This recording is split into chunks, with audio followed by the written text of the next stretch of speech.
Every unanswered ending you carry through the daylight grows louder when the world goes quiet, when the messages stop coming, when the distractions disappear, when there is no one left to explain what happened. Your mind begins searching for one more answer, one more conversation, one final sentence that could somehow make the pain make sense. You replay what they said. You rewrite what you should have said. You wonder whether they regret it, whether they understood what they did, whether they ever cared as deeply as you did. And somewhere inside, you begin to believe that peace is waiting on the other side of their explanation. But what if it isn't? What if closure was never something another person could hand you? What if the mind keeps begging for answers because it has not yet learned how to live peacefully without them? The Stoics understood something powerful. Suffering grows when we demand control over what belongs to someone else. Their reasons belong to them. Their silence belongs to them. Their remorse belongs to them. But your judgment, your attention, your inner peace, those still belong to you. Tonight, this is where the search ends. Not because every question will be answered, but because you will no longer need every answer. Not because the past suddenly becomes fair, but because you stop asking it for permission to move forward. Tonight is a reset, a quiet return to yourself, a night to release the conversations that may never happen, the apologies that may never come, and the explanations you were never meant to chase forever. And by the time morning arrives, something inside you may feel different. The past will still be the past, but your mind will no longer be standing at its door, begging to be let back in. And this is where the first real shift begins, because if your mind is going to stop begging the past for answers, it first has to see what it has secretly been trying to do all along. Most people think they are searching for closure because they want to understand what happened. But very often, understanding is not the deepest desire. Beneath the questions, beneath the replaying, beneath the need to hear one final explanation, there is another wish hiding quietly. You want the finished event to somehow become different. That is why closure can feel so urgent. You tell yourself, I just need to know why. But sometimes what you really mean is, I need an explanation that makes this hurt less. You tell yourself, I just want one honest conversation. But somewhere inside, you may be hoping that conversation will change the meaning of everything that happened before it. You want them to say they were wrong. You want them to finally understand your pain. You want them to admit that you mattered. You want the ending to become softer than the one you were actually given. And there is nothing strange about this. The mind struggles with unfinished emotional pain because it does not like disorder. It wants a clear beginning, a clear reason, and a clear ending. It wants events to make sense. When something ends suddenly, unfairly, or without explanation, the mind keeps circling it because it believes there must still be something left to solve. But what if there is nothing left to solve? What if the event is already complete, even though your emotions have not caught up with it? This is where Stoic wisdom becomes uncomfortable, but freeing. The Stoics constantly return to one simple truth. Reality does not change because we argue with it. Something that has already happened has moved outside the reach of your control. You can study it. You can learn from it. You can decide what it means for your future. But you cannot enter yesterday and negotiate new terms. Still, the mind tries. It creates imaginary conversations in which you finally say the perfect words. It pictures the other person coming back with the apology you deserved. It invents scenes where they finally see your value. It asks what would have happened if you had acted differently, spoken earlier, stayed longer, left sooner, trusted less, or loved differently. These thoughts can feel like reflection, but often they are negotiation.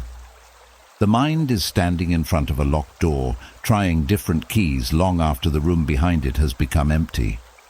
And this is why replaying the past becomes exhausting. You are spending present energy on an event that can no longer respond to you. There is a difference between learning from the past and trying to edit it. Learning asks, "What can this teach me?" Editing asks, "How could this have ended differently?" Learning gives you something to carry forward. Editing keeps carrying you backward. That distinction matters. Suppose someone betrayed your trust. Learning may teach you to notice certain warning signs, communicate more clearly, protect your boundaries, or move more slowly before giving someone access to your deepest trust. Those lessons belong to the present because you can use them now, but asking again and again, "Why wasn't I enough?" or "What if I had done more?" does not strengthen you. It places you inside a courtroom where the trial never ends. And the strange thing is, even if you eventually receive an answer, it may not create the peace you expected. They may say, "I was confused." They may say, "I was selfish." They may say, "I didn't know what I wanted." They may even apologize. And yet the event still happened. The words cannot travel backward. The betrayal does not become loyalty. The abandonment does not become presence. The lost years do not return. The sleepless nights are not refunded. The tears are not removed from history. This does not make explanations worthless. Sometimes explanations help. Sometimes apologies matter. Sometimes honest conversations allow two people to leave an experience with greater understanding. But peace becomes dangerous when it depends on receiving them, because now someone else holds the key to your emotional freedom. And the Stoic path is about taking that key back. Epictetus repeatedly taught that some things belong to us and some do not. Your judgments, choices, values, responses, and attention are within your domain. Another person's honesty, timing, regret, maturity, apology, and willingness to explain themselves are not. The moment you demand the uncontrollable before allowing yourself peace, you create a prison with no reliable exit. You are saying, "I will be calm when they explain. I will move forward when they apologize. I will stop thinking about it when they admit what they did. I will heal when they finally understand me."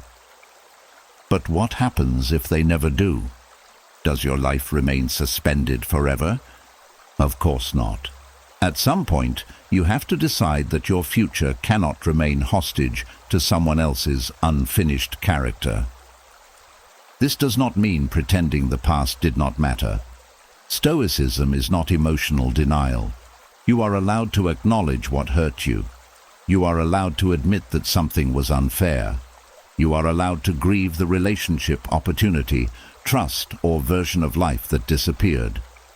Acceptance is not approval. Acceptance simply means you stop demanding that reality become something it no longer has the power to become. There is enormous relief in that. You do not need to call the event beautiful. You do not need to search for some grand hidden blessing. You do not need to forgive before you are ready. You do not even need to fully understand what happened tonight. You only need to stop trying to renegotiate the fact that it happened. That is enough for now. Think about how much energy the mind spends on sentences beginning with "if only." If only they had stayed. If only I had known. If only they had told the truth. If only I had seen it sooner. If only I had never met them. These sentences appear to point toward wisdom, but repeated endlessly, they become resistance. They place your peace inside an alternate reality. The Stoic asks a different question, not "How should the past have gone?" but "Given that this is what happened, how will I live now?" That question returns your power. Because the present is still open, the past is closed, but this moment is not. You cannot choose what was said then, but you can choose what you say to yourself tonight. You cannot change who failed you, but you can decide what kind of person their failure will help you become. You cannot recover the exact life you expected, but you can stop sacrificing the life that remains. This is one of the quietest forms of courage, allowing an event to be finished, not explained perfectly, not repaired completely, not made fair, simply finished. You let it take its proper place in time, behind you, and when the mind returns and says, "But I still need to understand," you can answer gently, "Perhaps I will understand more later. Perhaps I will not. But I do not need complete understanding to continue living." That is the beginning of freedom. Tonight, do not force yourself to forget anything. Forgetting is not the goal. Do not demand that the memory disappear. Memories may stay for years. Instead, notice when your mind tries to turn memory into negotiation. When it starts rewriting the conversation, remind yourself that conversation is over. When it imagines a different ending, remind yourself that ending belongs to a life that did not happen. When it asks what you could have done differently, take whatever useful lesson exists and release the rest. You do not need to solve the entire past before you sleep. You only need to return to the one place where your choices still have weight.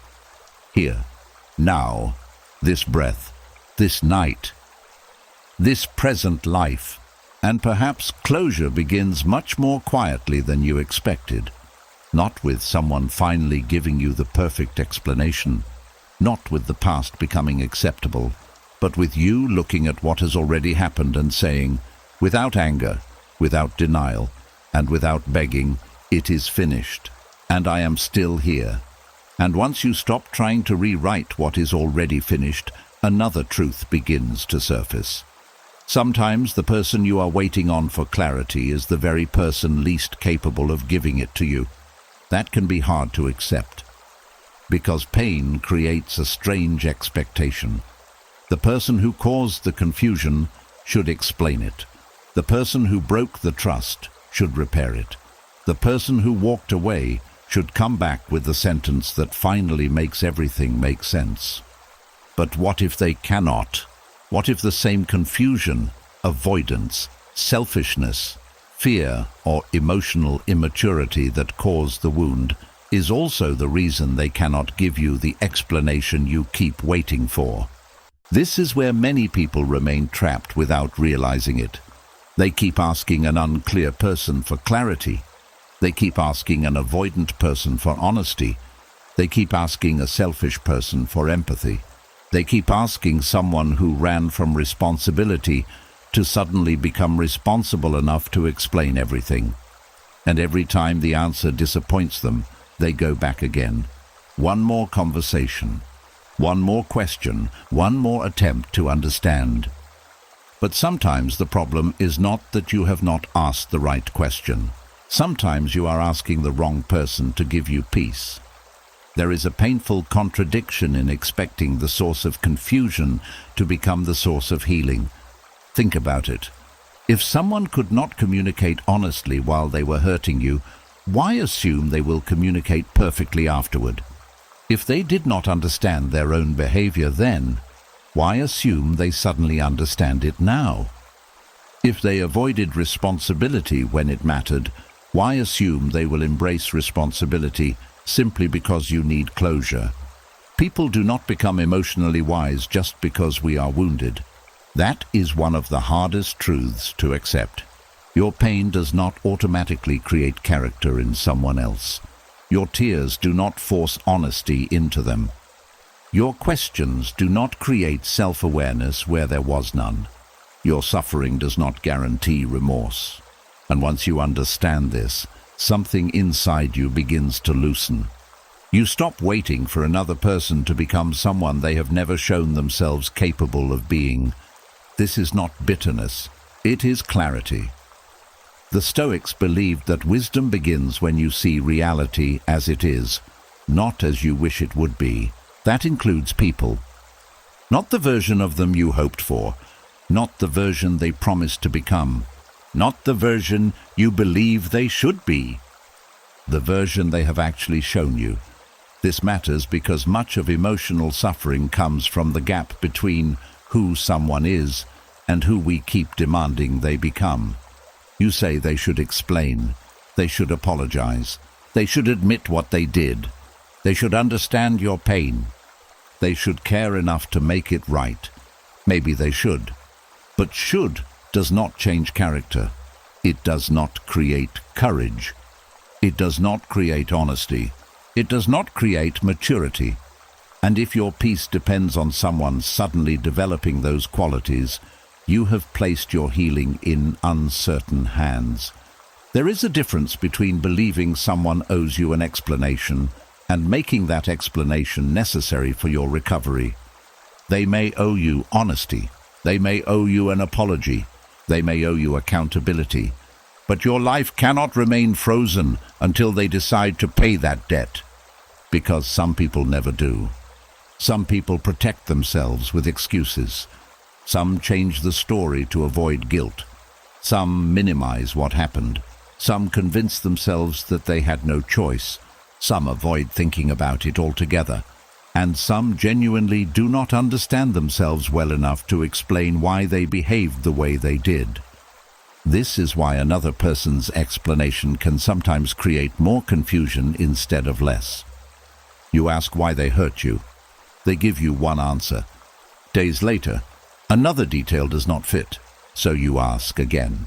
Their answer changes. Now you are analyzing their words. You begin comparing conversations. You search for contradictions. You wonder which version is true. You replay their tone. You read old messages. You begin looking for hidden meaning in every sentence. What started as a search for clarity becomes another form of captivity. Now you are not only carrying the original pain, you are carrying their confusion too. This is the moment Stoic thinking becomes practical. Ask yourself a simpler question. Do I need to understand every motive in order to respond wisely? Usually, no. You may never know exactly why someone lied, but you know they lied. You may never understand why someone disappeared, but you know they disappeared. You may never know why someone betrayed your trust, but you know the trust was broken. You may never understand why they refused to take responsibility, but you know responsibility was refused. Sometimes facts are enough. We often believe that knowing the motive will change the meaning of the behavior. Sometimes it does, but often it does not. If someone repeatedly treated you carelessly, understanding their childhood may help you understand them, but it does not change what happened. If someone was emotionally unavailable because they were afraid of intimacy, that may explain their behavior, but it does not make the experience less painful. If someone betrayed you because they were insecure, their insecurity may explain the betrayal, but it does not turn betrayal into loyalty. Understanding can create compassion. But compassion and access are not the same thing. You can understand someone and still decide that their behavior cannot continue in your life. That is an important distinction. Stoicism does not require you to hate people who hurt you. It does not require revenge. It does not even require you to carry anger forever. It asks something more difficult. See clearly. Judge carefully. Act according to your values. And stop trying to control what belongs to another person. Their self-awareness belongs to them. Their remorse belongs to them. Their honesty belongs to them. Their willingness to apologize belongs to them. Your response belongs to you. This separation protects your peace. Because the moment you say, "I cannot heal until they explain," you have handed them authority over your emotional future. And think about what that means. Someone who already hurt you now has the power to decide when you are allowed to recover. Someone who failed to protect your feelings now controls whether you feel free. Someone who may not understand themselves now becomes responsible for helping you understand your own pain. That is too much power to give away, especially to someone who has already shown that they may not know what to do with it. There is another truth that people rarely talk about. Even the perfect explanation may not heal you. Suppose they came back tonight. Suppose they sat in front of you and told you everything, every reason, every fear, every mistake, every hidden thought. Suppose they admitted they were wrong. Would the event disappear? Would the pain become unreal? Would the lost time return? Would the trust rebuild itself instantly? Probably not. You may feel validated. You may feel relieved. You may finally understand certain things. But understanding does not erase history. This is why true recovery must eventually become independent of explanation, not because explanations are meaningless, but because they are limited. They can give context.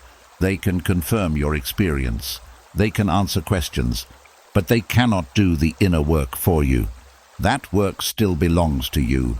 You are the one who must rebuild trust in yourself. You are the one who must decide what standards you will carry forward. You are the one who must learn where your boundaries became too weak. You are the one who must decide what you will no longer tolerate. You are the one who must choose whether this experience turns you bitter, wiser, closed, or more discerning. No apology can make those choices for you. No explanation can complete that work. And this is where your strength returns. You stop standing outside someone else's emotional door. You stop knocking. You stop waiting for them to open it. You stop believing that behind that door is the sentence that will finally free you. Maybe they will one day understand what they did. Maybe they will regret it. Maybe they will apologize. Maybe they will never do any of those things. But your peace does not have to wait beside them.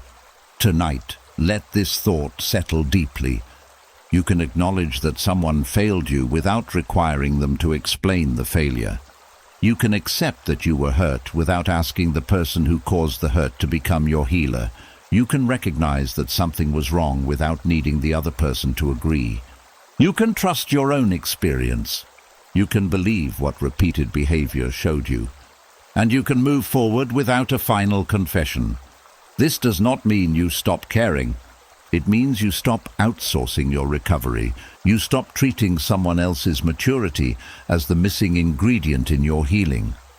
You stop asking a wounded person to become wise enough to repair what their woundedness helped create.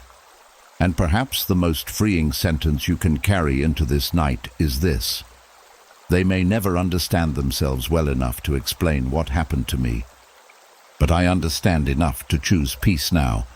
And once you stop expecting a wounded person to become the source of your healing, another layer of the struggle begins to reveal itself. The person may no longer be in front of you, but the questions remain. They follow you into quiet rooms. They return when the lights are off. They appear in the space between one thought and the next. Why did they do it? Did they ever care? Do they regret it? Were any of those moments real? Did I misunderstand everything? These questions can feel important. They can feel necessary. They can even feel responsible, as if a wise person should keep searching until every piece fits together. But there is a point where a question stops being useful and becomes a ritual. And that is where the pain deepens. A mental ritual is something the mind repeats because repetition creates the feeling that progress is being made. You revisit the same memory. You ask the same question in a slightly different way. You examine the same details. You search for hidden meaning in old words, old silences, old choices. For a moment, it feels as though you are getting closer. Then nothing changes. So the mind starts again. This is one reason unanswered questions can become more painful than the answer itself. The answer exists once. The question can repeat 1,000 times. A single event may have lasted minutes, days, or months. but the question attached to it can live for years. That is the real danger. Not every unresolved question deserves permanent residence in your mind. The Stoics understood that the mind can create suffering by demanding certainty where certainty is unavailable. We want to know exactly what another person felt. We want to know whether they meant what they said. We want to know whether they miss us now.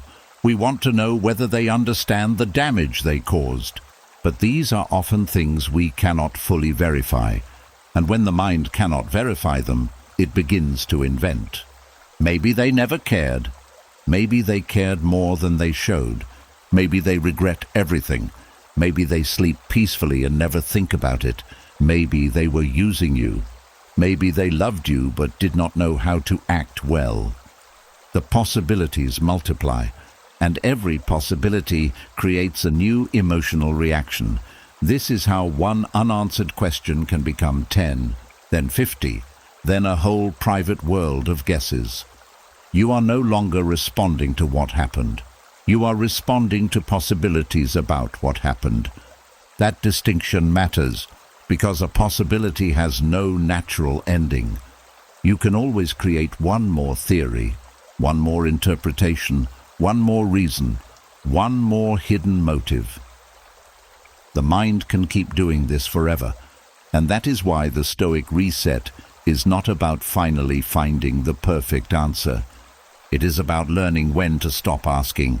That can feel frightening at first, because the mind says, if I stop asking, I may never know. And that may be true. There are things you may never know. You may never know whether they truly understood your pain. You may never know what they said about you after you left. You may never know whether they regret what happened. You may never know whether the apology you deserved almost came but never did. You may never know whether you were loved badly or simply not loved enough. And there is a strange kind of maturity in allowing those questions to remain unanswered, not because they do not matter, but because your life matters more. The Stoic does not demand complete knowledge before choosing peace. The Stoic asks, what do I actually need to know in order to live wisely now? That question is much more useful. Do you need to know whether they regret losing you before you take care of yourself? No. Do you need to know whether they ever cared before you rebuild your standards? No. Do you need to know exactly why they acted as they did before you become more discerning? No. Do you need to know what they think of you now before you live with dignity? No. Then perhaps the question is not necessary for your next step. This does not mean curiosity disappears. You may still wonder. But wondering and needing are different. You can wonder without making the answer a condition for peace. That is freedom. Think of the difference between saying, I wonder why they did that, and saying, I cannot move on until I know why they did that. The first is curiosity. The second is dependence. One leaves the door open. The other chains you to it. And this is where the mind often tricks us. It convinces us that answers will remove pain. But some answers do not soothe. Some answers hurt more. You may spend months asking, did they ever care? Only to hear, not in the way you hoped. You may spend years asking, do they regret it? Only to discover that they do not. You may keep wondering, was there someone else? And one day learn something you wish you had never known. The mind often romanticizes answers because unanswered space allows hope to survive. We assume the truth will be gentle simply because uncertainty has been painful. But truth is not required to comfort us. Sometimes the answer is worse than the question. And this is why your peace cannot be built on the promise that the truth, if discovered, will finally feel good. Peace must be stronger than that. It must be able to survive both possibilities. The answer may soothe you, or it may wound you again. Either way, you must still return to yourself. This is one of the deepest Stoic lessons. You do not control what truth another person gives you. You control what place that truth occupies in your life. If they regret it, you still have to live well.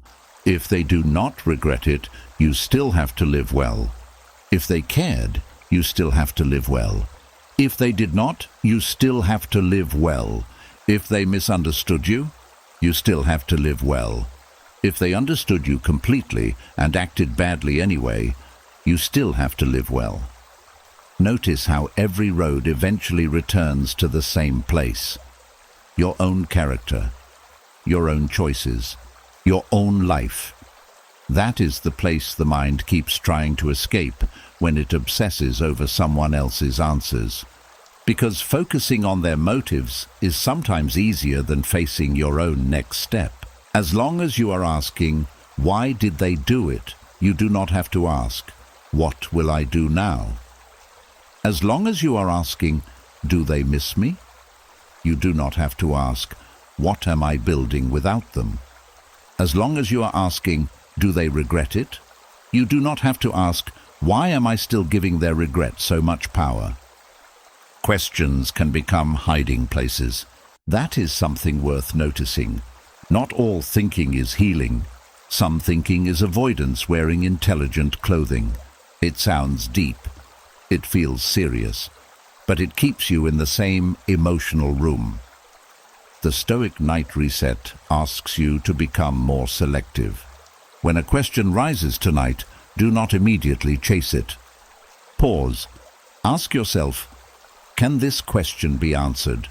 If the answer is no, notice that. Then ask, would knowing the answer change what I need to do tomorrow? If the answer is still no, perhaps this question does not deserve another hour of your life tonight. You do not have to fight it. You do not have to force it away. Simply refuse to feed it. That is different. A thought can appear without becoming a journey. A question can arise without becoming a ritual. You can hear the mind say, did they ever care?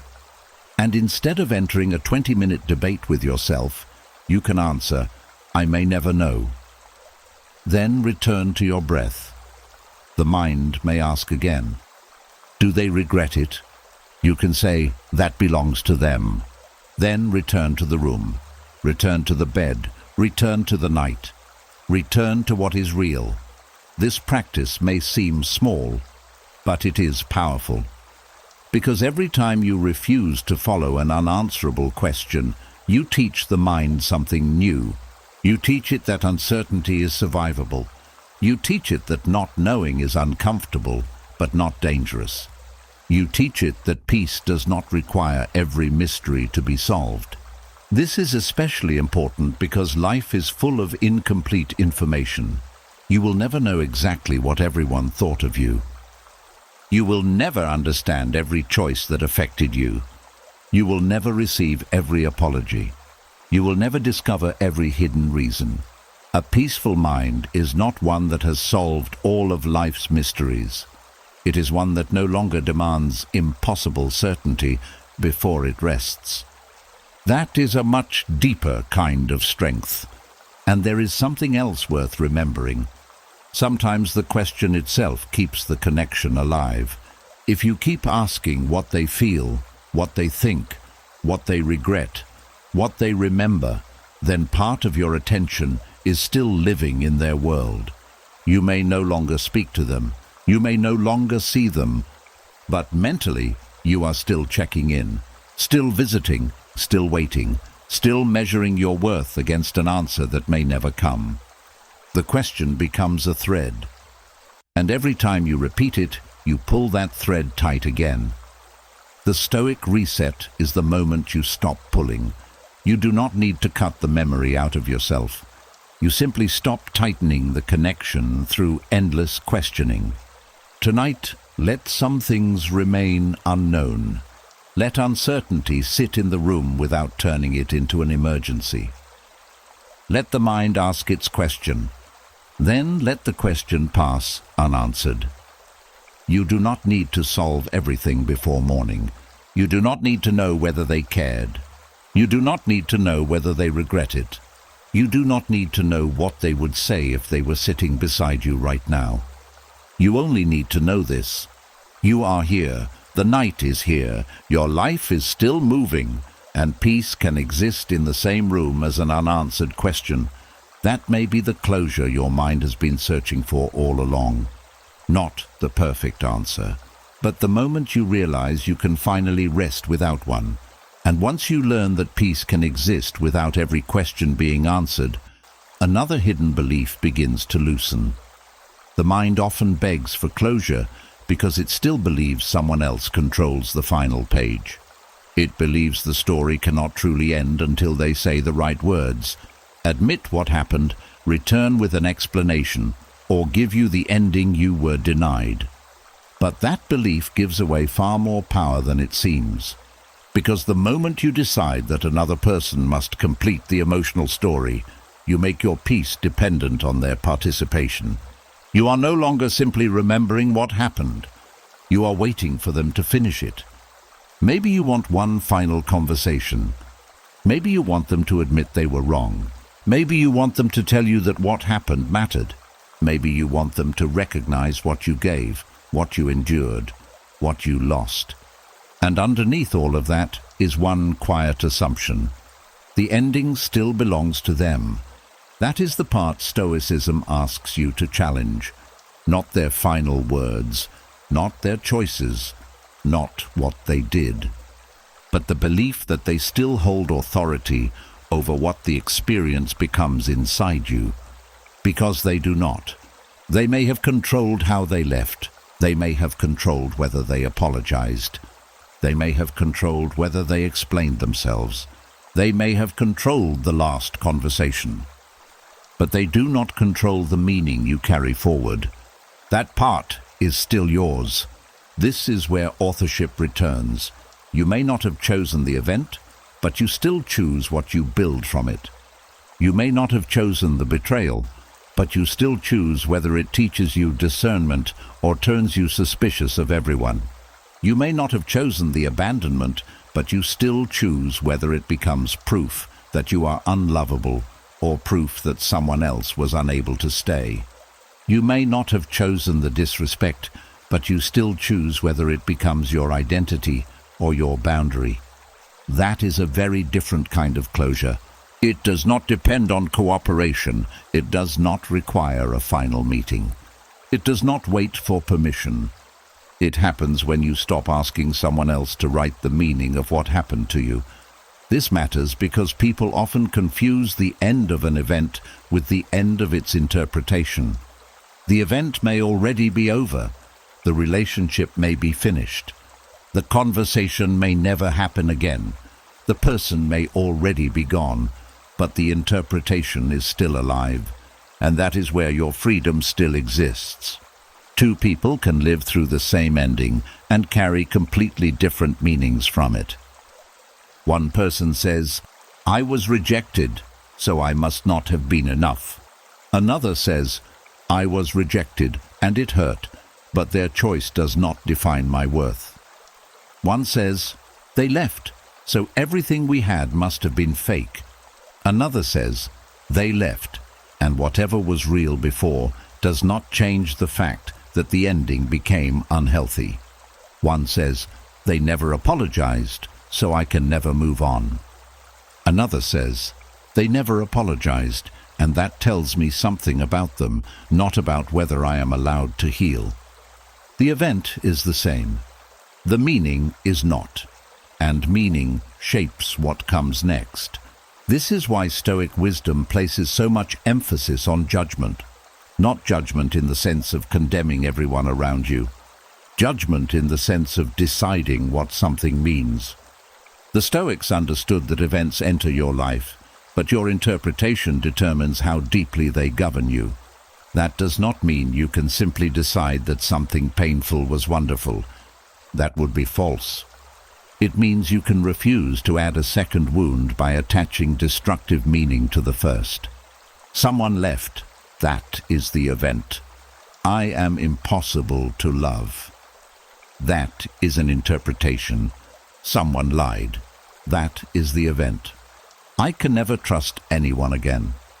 That is an interpretation. Someone failed to protect your heart. That is the event.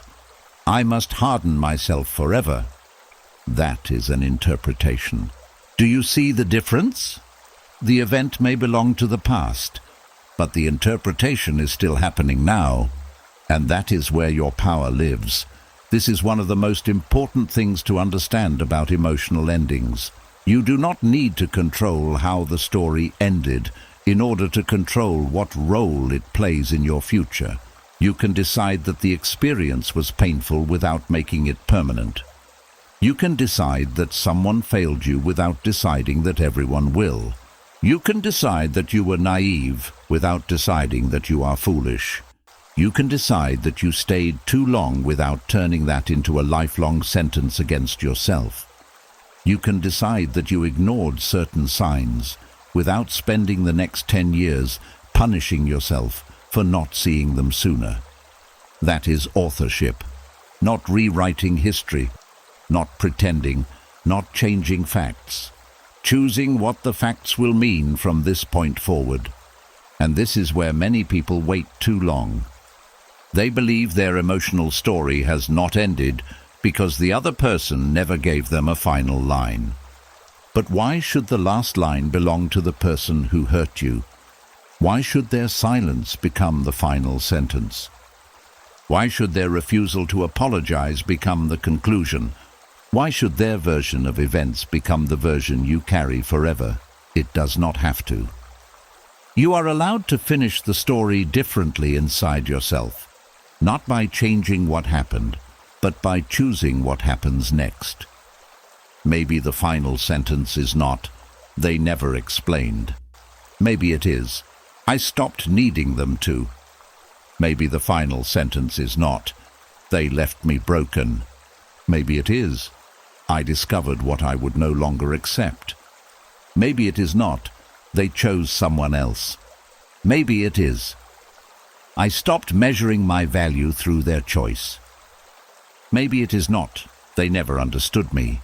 Maybe it is, "I learned that being understood by everyone is not required for peace." That is how authorship returns. And notice what happens when you do this. The emotional center of the story shifts. For a long time, they were the main character.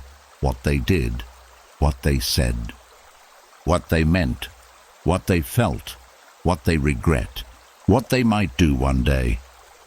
Your attention revolved around them, but when you reclaim authorship, the center changes. Now the question becomes, who are you becoming? What are you choosing? What are you carrying forward?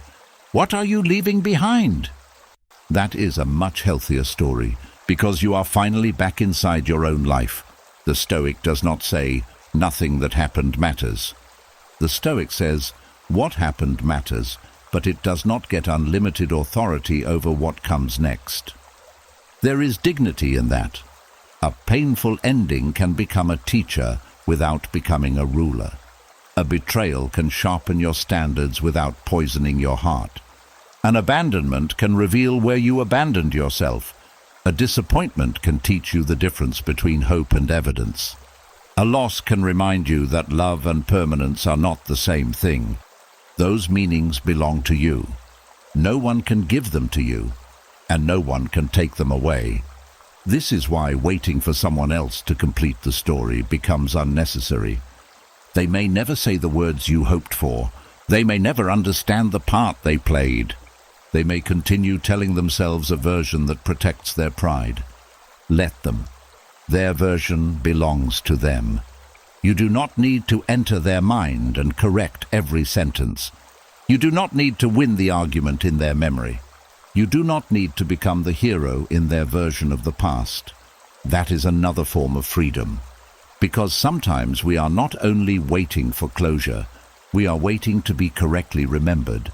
We want them to finally see us as loving, as loyal, as patient, as wounded, as misunderstood, as worthy. And there is nothing wrong with wanting to be seen accurately. But if someone chooses not to see you accurately, you cannot force their perception open. You can spend years explaining yourself to a closed mind, or you can allow them to misunderstand you and keep living. That does not make their version true. It simply means you stop treating their opinion as the courtroom where your identity is decided. This is what Stoic independence looks like emotionally. Your character is measured by how you live, not by how someone tells the story about you. Your worth is not decided by the last person who failed to recognize it. Your future is not determined by the final words of someone who is no longer walking beside you. Tonight, take back the pen. Not to erase their chapter, not to rewrite the facts, but to decide where the story goes from here. You can say, "That happened, it hurt, I learned, I changed, and I am still the one responsible for what comes next." That is the ending the mind has been waiting for, not an ending spoken by them, an ending chosen by you. And once you understand that, closure stops looking like something another person must give. It begins to look like something much quieter, a decision, a shift, a return to your own authority. Their final words are theirs, but the meaning of your life was never theirs to finish. And once you take back the right to decide what the experience means, another illusion begins to fall apart. Because sometimes the deepest wound is not simply that someone disappeared, ignored you, abandoned you, or refused to explain themselves. The deeper wound comes from what your mind starts saying about you when they do. Their silence becomes a sentence. Their absence becomes evidence. Their refusal to respond begins to feel like a verdict. And before long, you are no longer asking, "Why did they behave this way?" You are asking, "What is wrong with me?" That is where the real danger begins. A person stops replying, and the mind says, "I must not have mattered." Someone walks away without explaining, and the mind says, "I was not worth an explanation." Someone becomes distant, and the mind says, "I must have become boring." Someone chooses another path, and the mind whispers, "I was not enough." Notice what happened. A fact about their behavior quietly became a judgment about your value, and those are not the same thing. This distinction can change the way you carry rejection for the rest of your life. Their silence tells you something about what they chose to do. It does not automatically tell you what you are worth. Their abandonment tells you something about their willingness or ability to remain. It does not measure your lovability. Their avoidance tells you something about how they handle discomfort. It does not establish that you deserve to be avoided. But when you are hurt, the mind does not naturally make these careful distinctions. It wants an explanation. And when no explanation arrives, it often turns against the easiest available person. You. This is why silence can become so emotionally violent. There may be no words coming from the other person, yet your own mind begins speaking on their behalf. They never cared. You embarrassed yourself. You were too much. You were not interesting enough. They found someone better. They finally saw who you really are. But stop for a moment. Did they actually say those things? Or did your mind write those sentences inside the empty space they left behind? That question matters, because uncertainty is uncomfortable, and the human mind often prefers a painful explanation to no explanation at all. If someone disappears without telling you why, you are left with uncertainty, and uncertainty feels unstable. So the mind begins searching for a reason. Sometimes it chooses self-blame, because self-blame creates the illusion of control. If everything happened because you were not good enough, then perhaps you can become good enough next time. If they disappeared because you said the wrong thing, perhaps you can learn to say the right things. If they stopped loving you because you were imperfect, perhaps you can remove enough imperfections to guarantee that nobody leaves again. It sounds logical, but beneath that logic is fear. Because if another person's choices can sometimes be unpredictable, selfish, immature, confused, or outside your control, then you have to accept something frightening. You cannot guarantee that nobody will ever hurt you again. Self-blame appears to solve that problem. It says, "It happened because of me. Therefore, if I change enough, I can prevent it forever." But that is a false kind of safety. You cannot perfect yourself into immunity from other people's choices. You can become wiser. You can become more discerning. You can communicate better. You can choose healthier relationships. You can notice patterns sooner. But you cannot become so valuable that every person will recognize your value. You cannot become so loving that nobody will betray you. You cannot become so interesting that nobody will lose interest. You cannot become so kind that nobody will mistreat you. Even excellent people are sometimes treated badly. That is one of the realities Stoicism prepares you to accept. Your character belongs to you. The behavior of others does not. And when you confuse those two things, every rejection becomes an identity crisis. Someone leaves, and instead of thinking, "This relationship ended," you think, "I am someone people leave." Do you hear the difference? One describes an event, the other creates an identity. Someone ignores you, the event is painful, but then the mind says, "I am forgettable." Now the pain has moved deeper. Someone does not choose you. The event hurts. Then the mind says, "I am never chosen." Now one person's decision has become a prophecy about your entire future. This is how individual experiences become emotional identities. And once an identity forms, the mind starts collecting evidence for it. If you believe you are unwanted, you notice every delayed reply. If you believe you are unimportant, every distracted conversation begins to confirm it. If you believe people eventually abandon you, every small change in someone's behavior becomes a warning. Now you are no longer seeing relationships as they are. You are seeing them through an old verdict. This is why separating another person's behavior from your value is not simply positive thinking. It is mental discipline. The Stoic would ask you to return to what you actually know. Someone stopped speaking to you. That is something you know. Why they stopped may be uncertain. Someone ended the relationship. That is something you know. What that says about your total worth as a human being is not contained within that fact. Someone failed to recognize what you offered. That happened. But value and recognition are different things. A valuable thing does not become worthless because someone fails to recognize it. And this is where the mind needs training. We often allow other people's attention to function like a mirror. When they admire us, we feel attractive. When they seek us, we feel important. When they reply quickly, we feel valued. When they withdraw, suddenly our self-image collapses. But if your worth rises and falls according to somebody else's attention, you will never possess stable peace. Because human attention changes. People become distracted. People become confused. People change desires. People become afraid. People choose badly. People sometimes fail to appreciate good things until those things are gone. And sometimes two decent people are simply wrong for each other. None of these realities can provide a reliable foundation for self-worth. Stoicism offers something much sturdier. It asks you to measure yourself by your character. Were you honest? Were you sincere?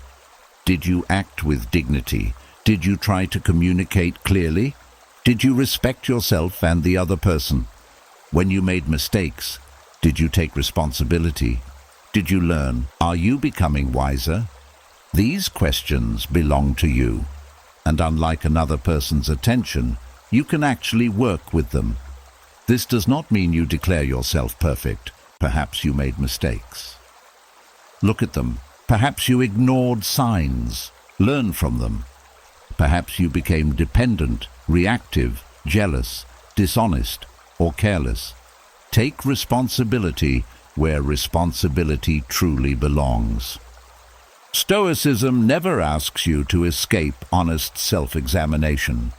But honest self-examination is very different from turning someone else's silence into proof that your entire being is defective.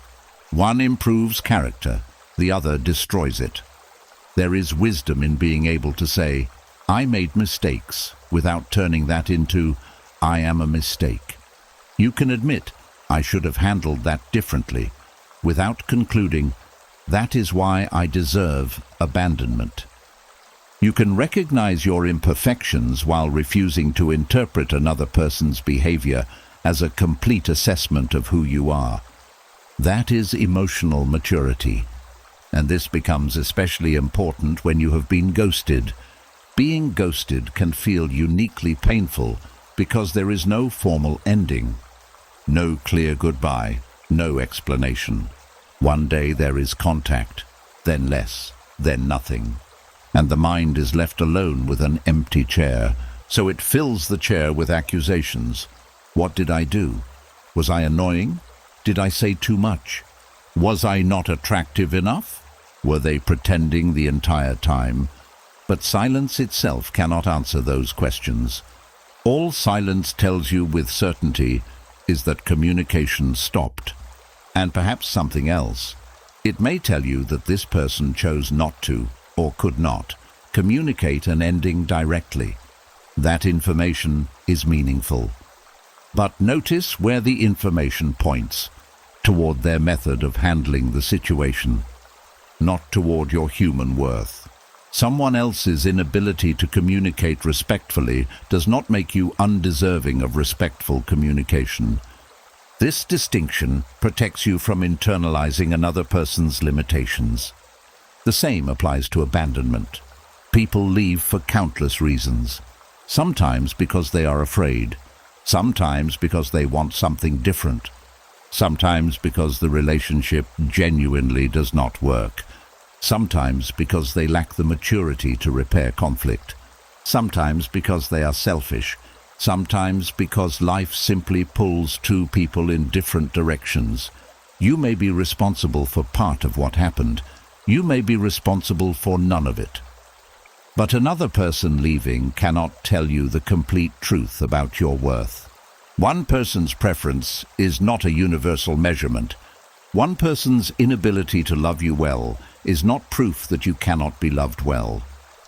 One person's decision is not a census of humanity, and one ending is not a prophecy. Tonight, notice where you have accidentally turned someone's behavior into a label you now carry. Maybe the label is unwanted, replaceable, forgettable, too difficult, too emotional, not enough. Look closely at where that label came from. Was it truly discovered, or was it created during pain? Did objective reality pronounce that verdict? Or did one person's behavior become the voice of an entire imaginary jury? You do not need to keep carrying that sentence. The Stoic reset asks you to return the judgment to its proper size. This person did not respond. This person left. This person chose differently. This person failed to communicate. Painful? Yes. A final definition of you? No. Your life is too large to be summarized by someone's silence. Your character is too complex to be measured by one person's inability to appreciate it. And your future is far too open to be decided by somebody who chose not to remain in your present. Perhaps the most important thing you can do tonight is stop translating their silence. You do not need to make it say anything about you. Let silence simply be silence. Let absence simply be absence. Let the ending remain an ending. Do not turn it into a name. You are not the one who was abandoned. You are a human being who experienced abandonment. You are not the one who was rejected. You are someone who experienced rejection.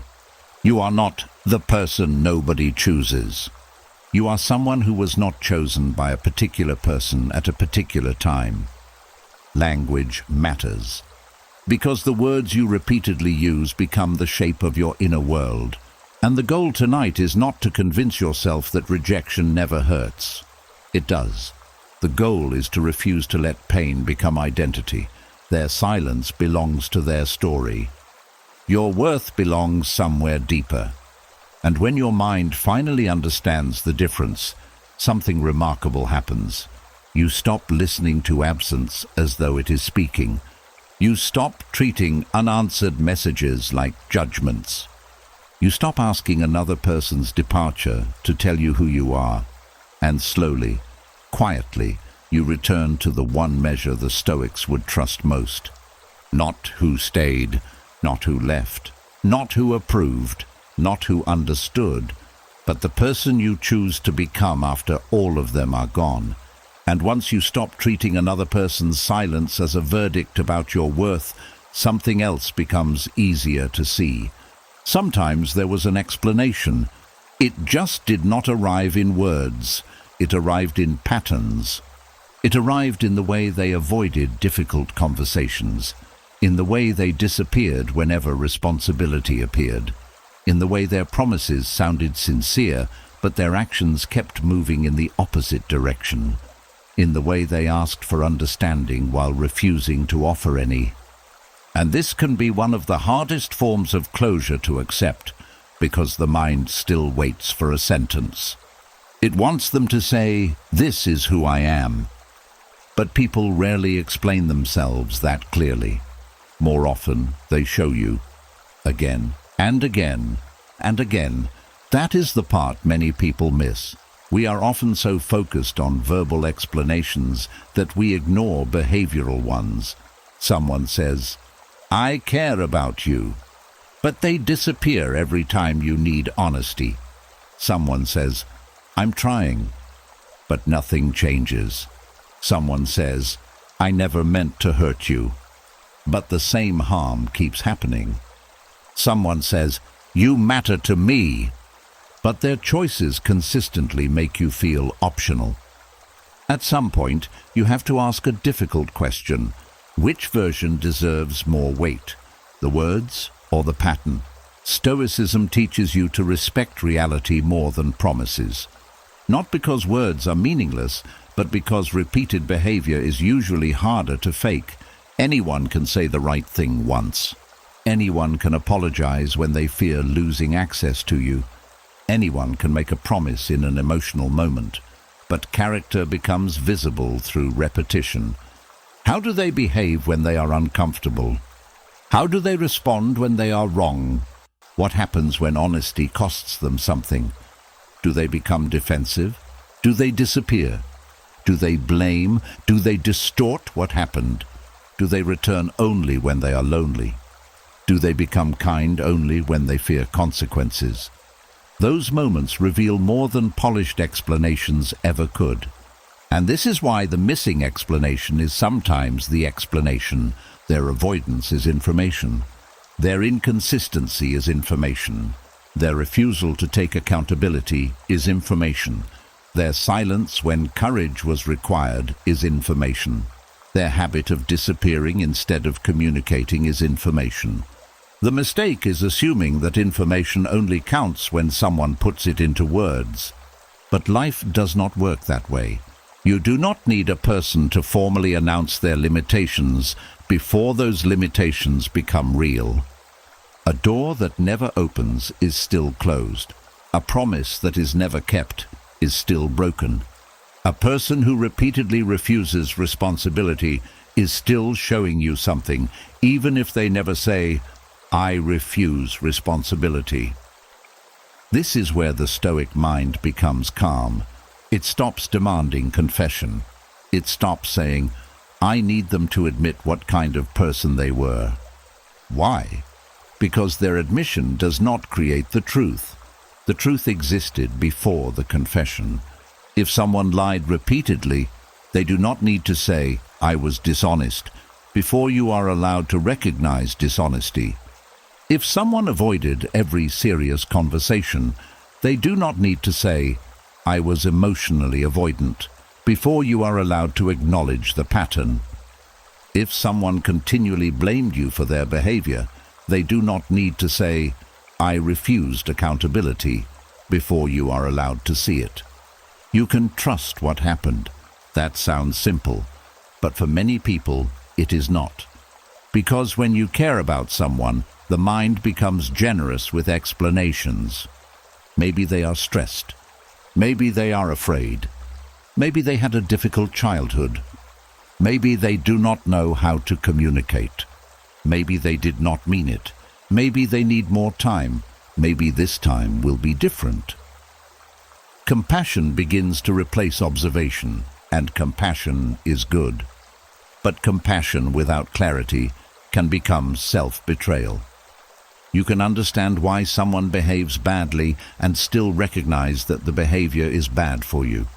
You can have empathy for their wounds and still refuse to stand inside the damage those wounds create. You can understand that someone is afraid of intimacy and still decide that their pattern of disappearing is not something you can keep living with. You can understand that someone struggles with accountability and still stop making yourself responsible for their growth. This is not cruelty, it is discernment. The Stoics were deeply interested in seeing things as they are, not as fear describes them, not as desire describes them, not as hope describes them, as they are. And hope is often the reason we ignore patterns. We see what someone did, but we place more importance on what they could become. We see inconsistency, but we focus on potential. We see avoidance, but we remember the good days. We see dishonesty, but we hold on to the apology. We see emotional cowardice, but we tell ourselves they are simply confused. Maybe they are confused, but confusion repeated long enough still has consequences. This distinction matters. Intent and impact are not always the same. Someone may not intend to damage your peace, but if their behavior repeatedly does, you still have to respond to reality. Someone may sincerely care about you, but caring does not automatically make them capable of healthy behavior. Someone may genuinely regret hurting you, but regret without change does not create safety. Someone may love you in the only way they know how, but their way of loving may still be harmful. This is where mature thinking begins.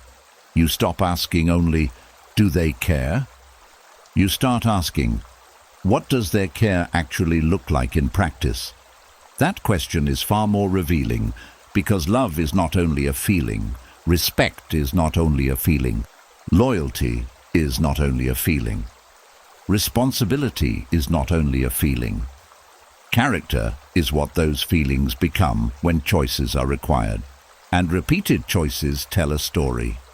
Perhaps they never sat you down and explained why they kept disappearing, but every disappearance told you something about how they handled discomfort.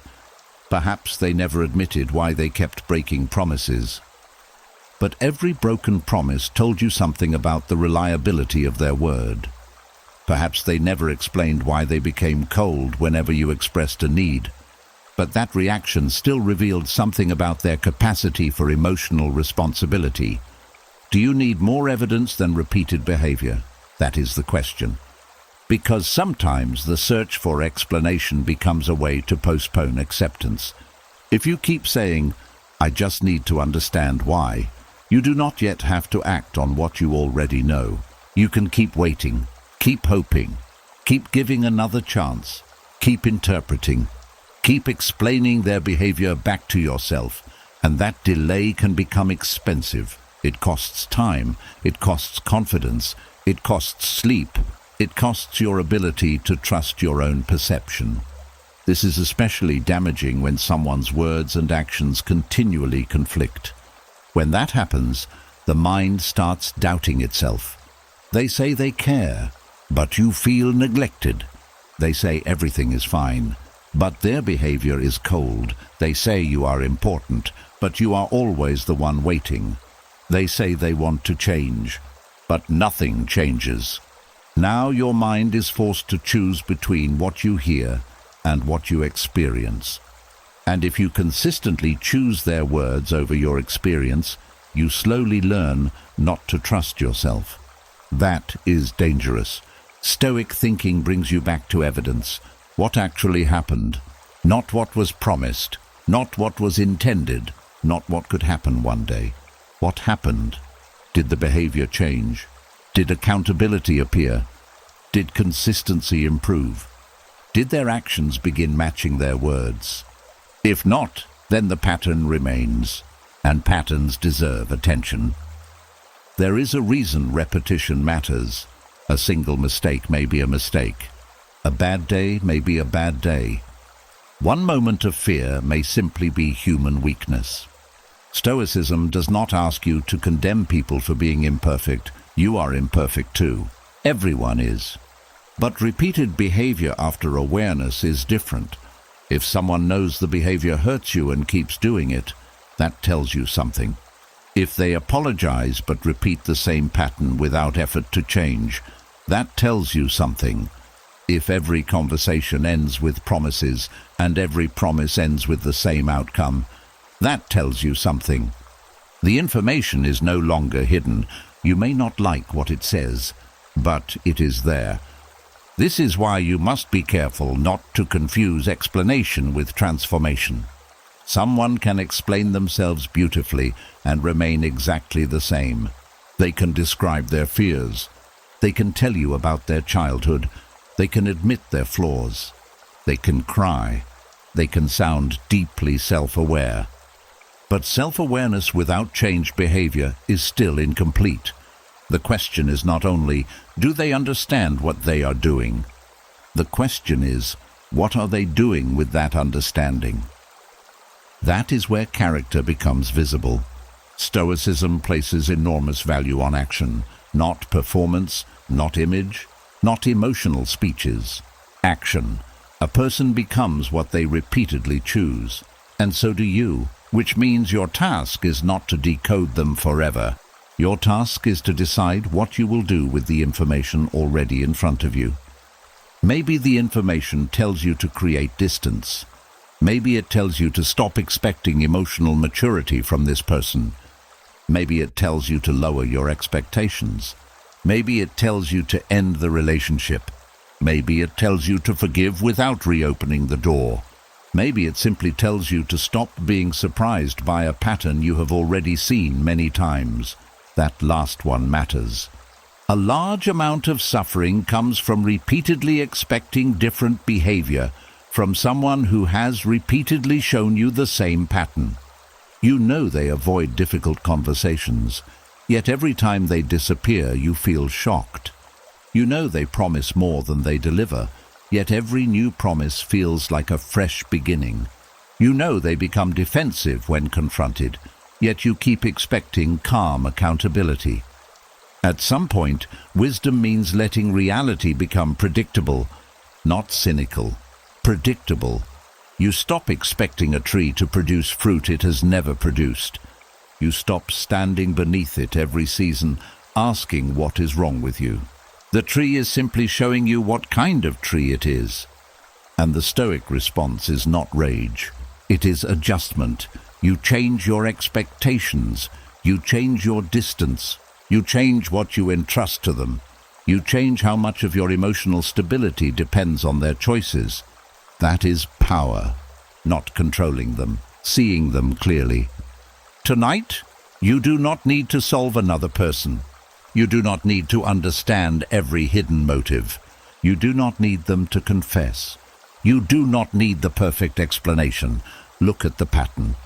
Look at what happened when honesty was required. Look at what happened when responsibility appeared. Look at what happened when they had the chance to choose courage over avoidance. Their choices may already have said what their mouth never did. And when you finally allow behavior to become information, the mind becomes quieter. Because you stop waiting for a speech that may never come. You stop asking someone to explain a character they have already demonstrated. You stop treating missing words as missing truth. Sometimes the truth was there all along, not spoken, shown. And once you begin trusting patterns instead of waiting for someone to explain them, another habit becomes easier to recognize. The mind starts bargaining with one final conversation, one more message, one more question, one more chance to say what you should have said, one more opportunity for them to finally say what you need to hear. And this can become its own kind of addiction, not because you are addicted to the person, but because you become addicted to the possibility that the next exchange will finally change how you feel. That possibility is powerful. It keeps hope alive. It keeps the emotional door slightly open. It tells you that relief is close, just one conversation away, just one reply away, just one honest moment away. And so, you return.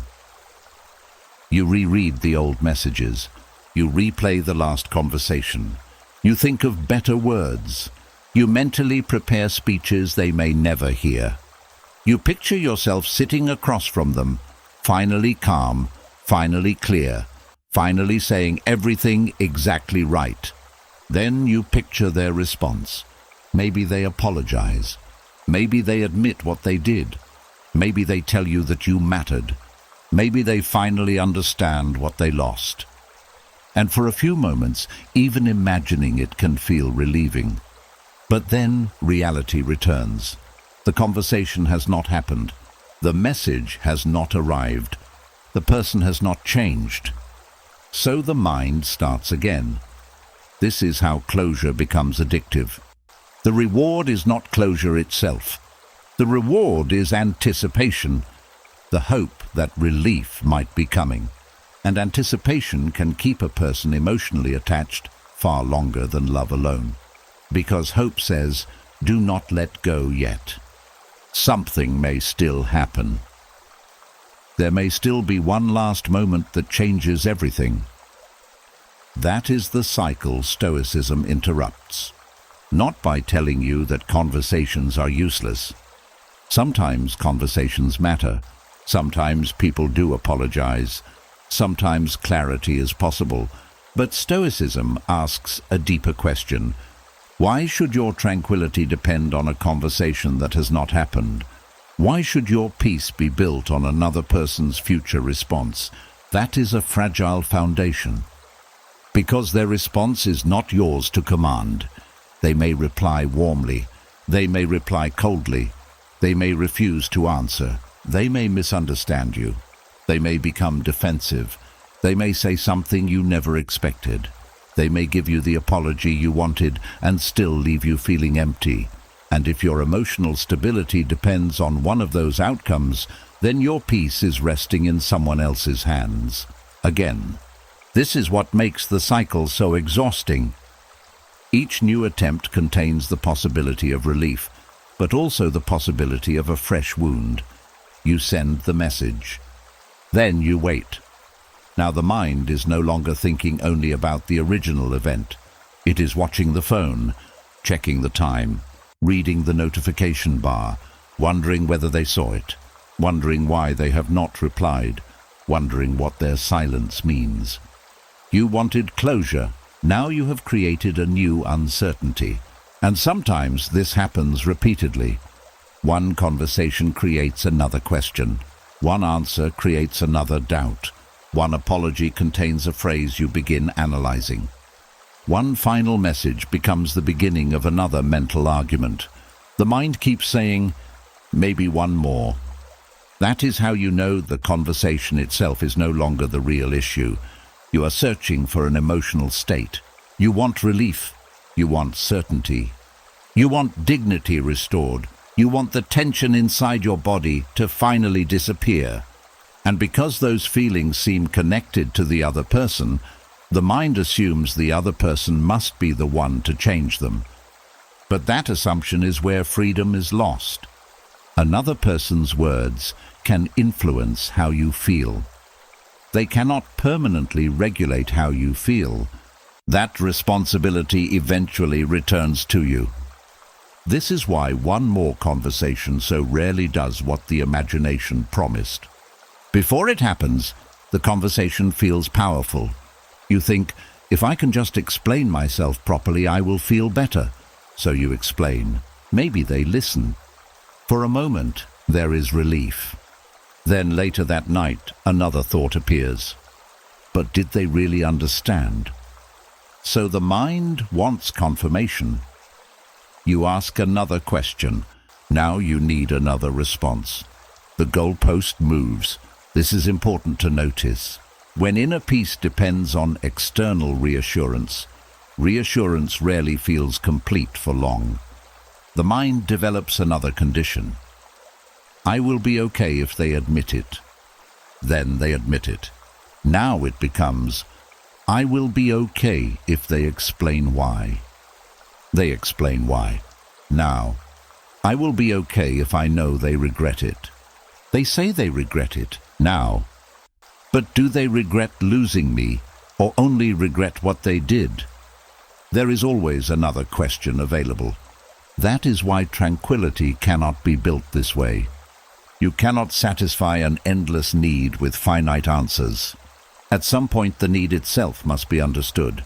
What are you truly hoping the next conversation will give you?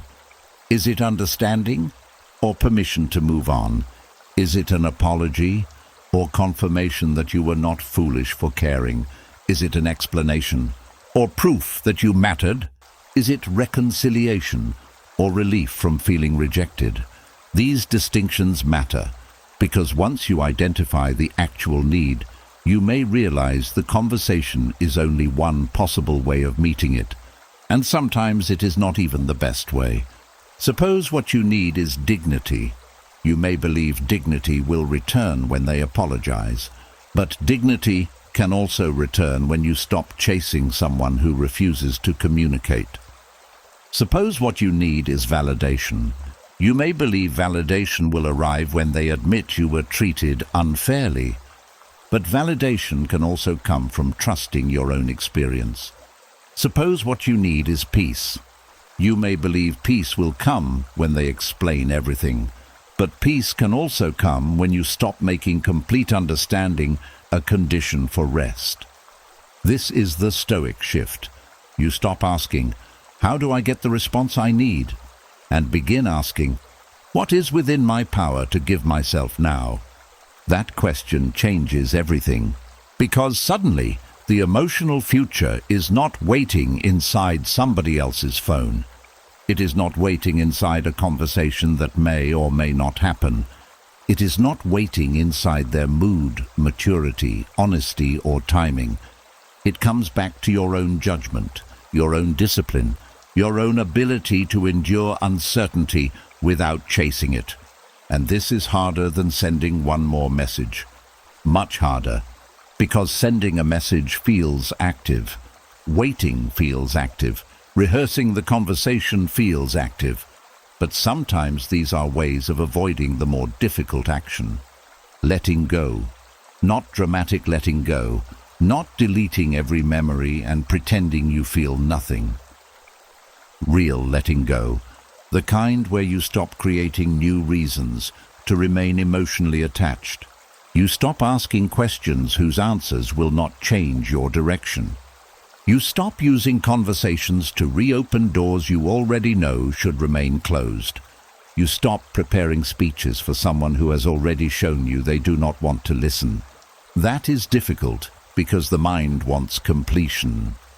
And confrontation feels like completion.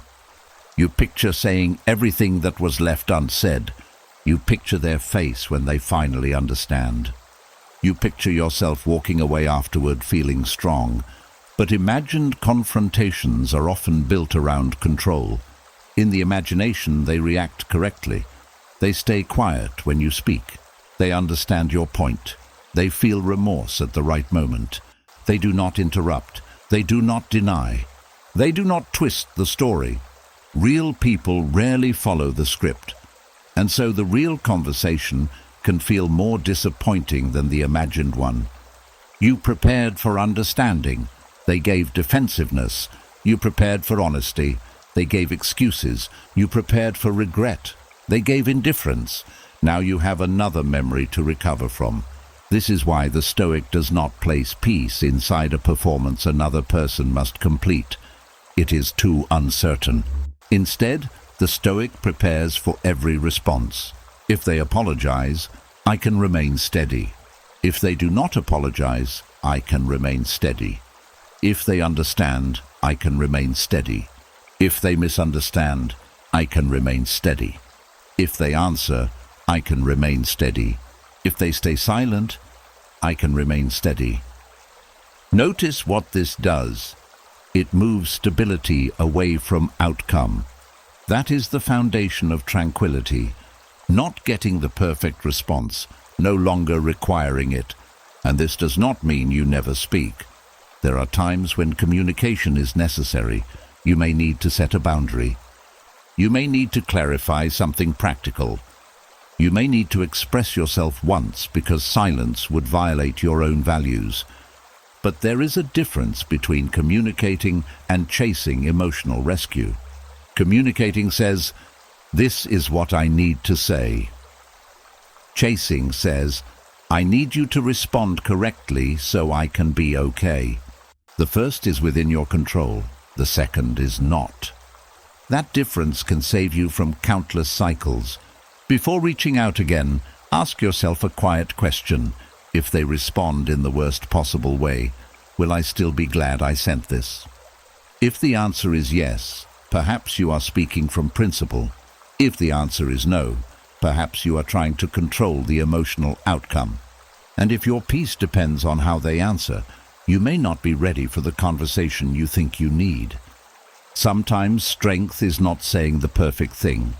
Sometimes strength is recognizing that you have already said enough. There is no prize for having the final word. There is no medal for explaining yourself until someone finally agrees. And there is no guarantee that being understood will make you feel free. Freedom often begins earlier. It begins when you stop rehearsing, when you stop composing messages in your head, when you stop reopening conversations every night, when you stop asking, "What would I say if they came back?" and begin asking, "Why does my peace still depend on their return?" That question leads inward, and inward is where the real reset happens.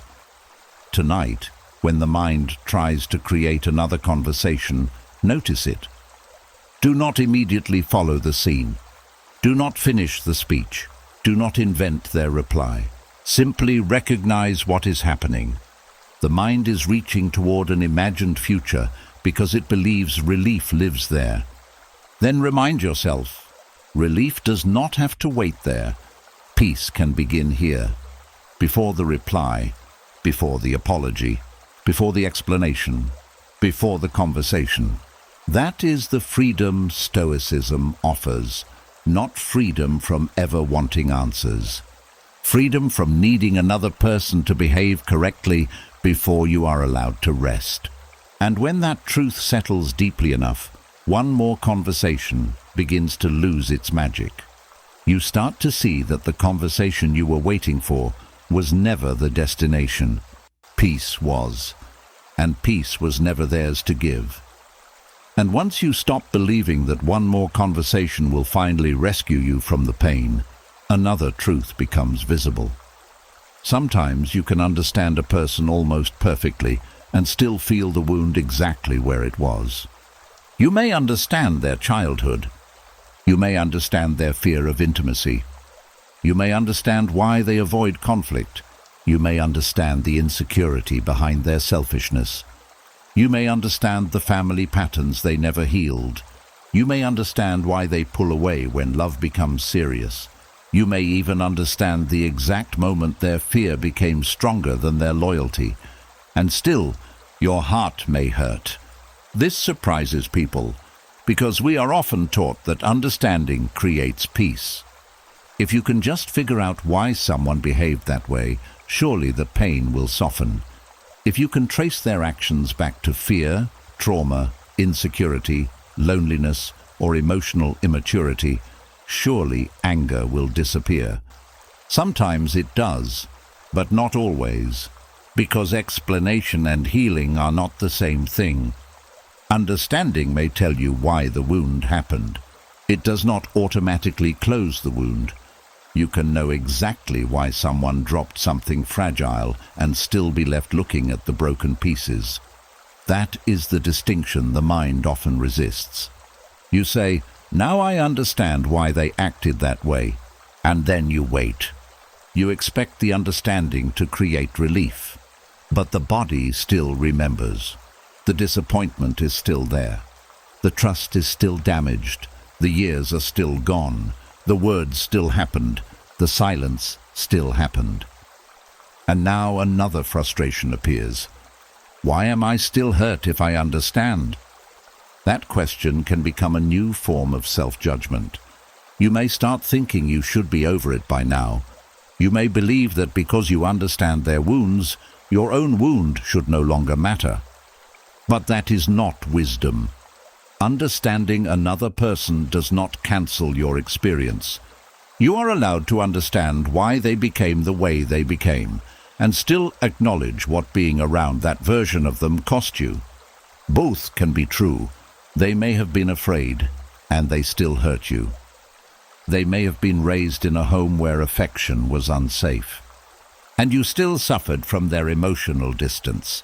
They may have learned to lie because honesty once brought punishment, and their dishonesty still damaged your trust.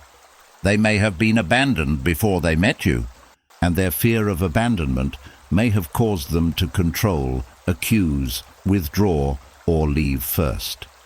You can see the origin without denying the consequence. That is mature compassion, not the kind of compassion that erases you, the kind that sees the whole picture. This is where people often get stuck. They learn enough about psychology to explain almost any behavior. Someone treats them badly, and they say they are avoidant. Someone manipulates them, and they say they are insecure. Someone constantly seeks attention, and they say they were neglected as a child. Someone refuses accountability, and they say they are protecting themselves from shame. Perhaps all of that is true, but a psychological label does not transform harmful behavior into harmless behavior. Knowing the mechanism does not remove the effect. You can understand why fire burns and still move your hand away from it. That is not hatred of fire. That is intelligence. The same principle applies to people. Understanding someone can help you stop demonizing them, but it does not require you to keep exposing yourself to what hurts. You can have empathy and boundaries at the same time. You can say, "I understand why you struggle," and also say, "I cannot keep living inside the consequences of that struggle." That sentence contains enormous wisdom, because many people confuse compassion with obligation. They think, if I understand them, I should stay. If I know they are wounded, I should keep giving chances. If I see why they behave this way, I should tolerate more. But understanding does not create a debt. You are not required to sacrifice your peace because you can explain someone's dysfunction. That is not what Stoicism asks of you. Stoicism teaches clear judgment. It teaches you to see human weakness without being controlled by it. Marcus Aurelius often reminded himself that people act from their own understanding of what is good, what is necessary, what protects them, or what benefits them. That perspective can reduce hatred. But reducing hatred does not mean removing discernment. You can stop hating someone and still decide they do not belong close to you. You can forgive their limitations and still refuse to organize your life around those limitations.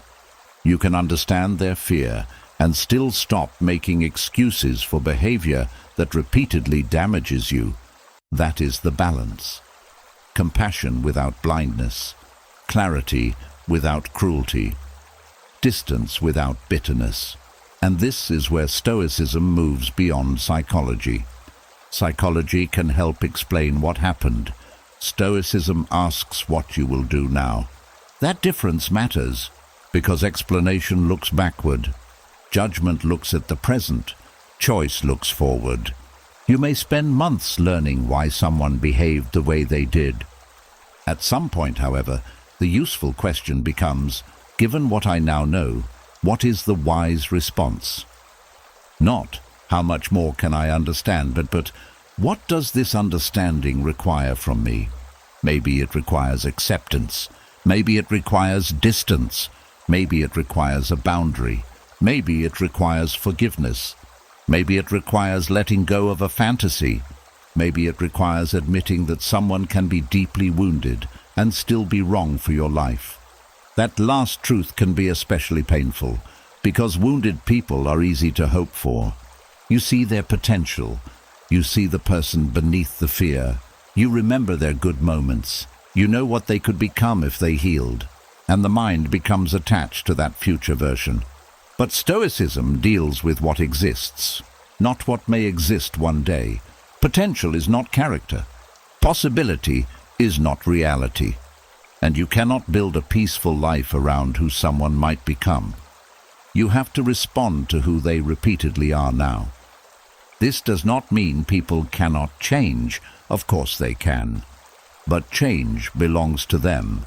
You cannot understand someone into changing. You cannot love them into self-awareness. You cannot patiently explain their wounds until they suddenly become emotionally healthy. Their work remains theirs, and your work remains yours.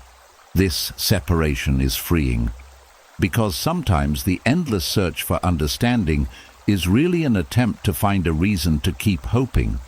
You tell yourself, if I can understand them deeply enough, maybe I can figure out how to reach them. Maybe there is a perfect approach. Maybe there is a better way to communicate. Maybe if you are more patient, less demanding, more forgiving, quieter, softer, stronger, less emotional, more supportive, they will finally feel safe enough to become different. Now, understanding has turned into strategy. You are no longer simply learning who they are. You are trying to find the combination that changes them. That can become another form of control, a gentle form, a loving form, but control all the same. The Stoic sees the limit. You can influence, you can communicate, you can model good character, but you cannot choose another person's transformation. And when you accept that, you stop using understanding as a way of negotiating with reality. You simply understand. Then you decide. This is where deliberate release begins. Release does not mean forgetting what you learned. It means using what you learned without remaining emotionally trapped inside it. Perhaps you now understand that they withdrew because intimacy frightened them. Good. Keep the lesson. But you do not need to spend another year studying their fear. Perhaps you understand that they became cruel when they felt ashamed. Good. Let that knowledge help you recognize similar behavior in the future. But you do not need to keep reliving every cruel moment. Perhaps you understand that their selfishness came from years of survival. Good. That may help you release hatred. But it does not mean you must invite selfishness back into your life. This is what makes understanding useful. It becomes wisdom, not obsession. There is a point where analysis stops adding value. You already understand enough. Continuing to dig becomes another way of staying connected. You keep reading about their attachment style. You keep watching videos about people like them. You keep studying personality patterns. You keep explaining them to yourself, and slowly your entire healing process remains centered around them, their childhood, their fears, their motives, their wounds, their psychology. Do you see what happened? They are still the main subject of your inner life. Even in healing, they are still receiving your attention. Stoicism returns the focus, not harshly. Simply, you have understood them. Now, understand yourself. What did this experience reveal about your own boundaries? What did you tolerate because you were afraid to lose them? What did you excuse because you confused empathy with responsibility? Where did you ignore your own needs?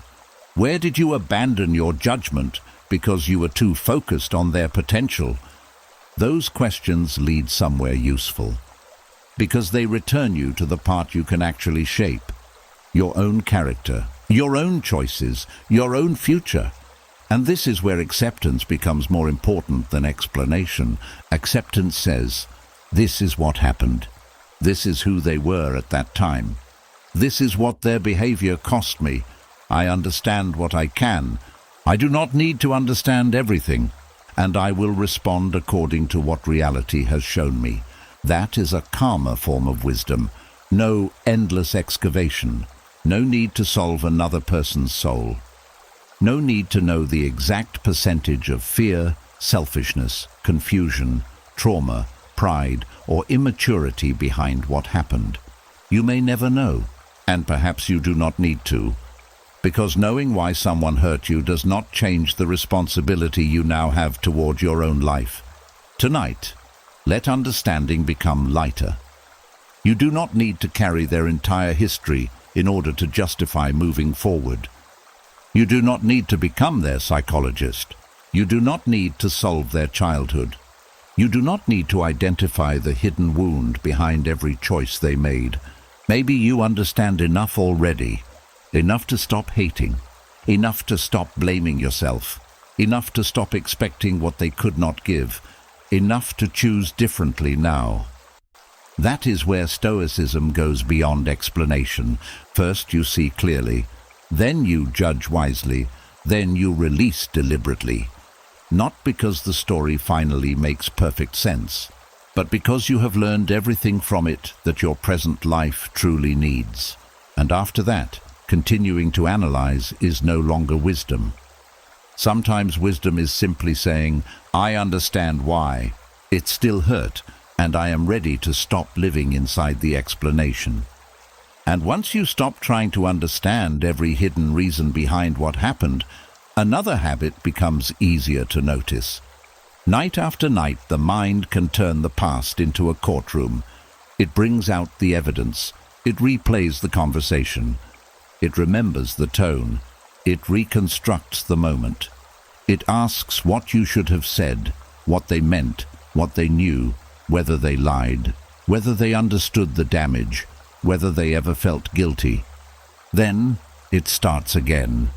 The case has already ended, but your nervous system is still sitting in the witness box. That is the exhausting part, because nighttime rumination often feels productive.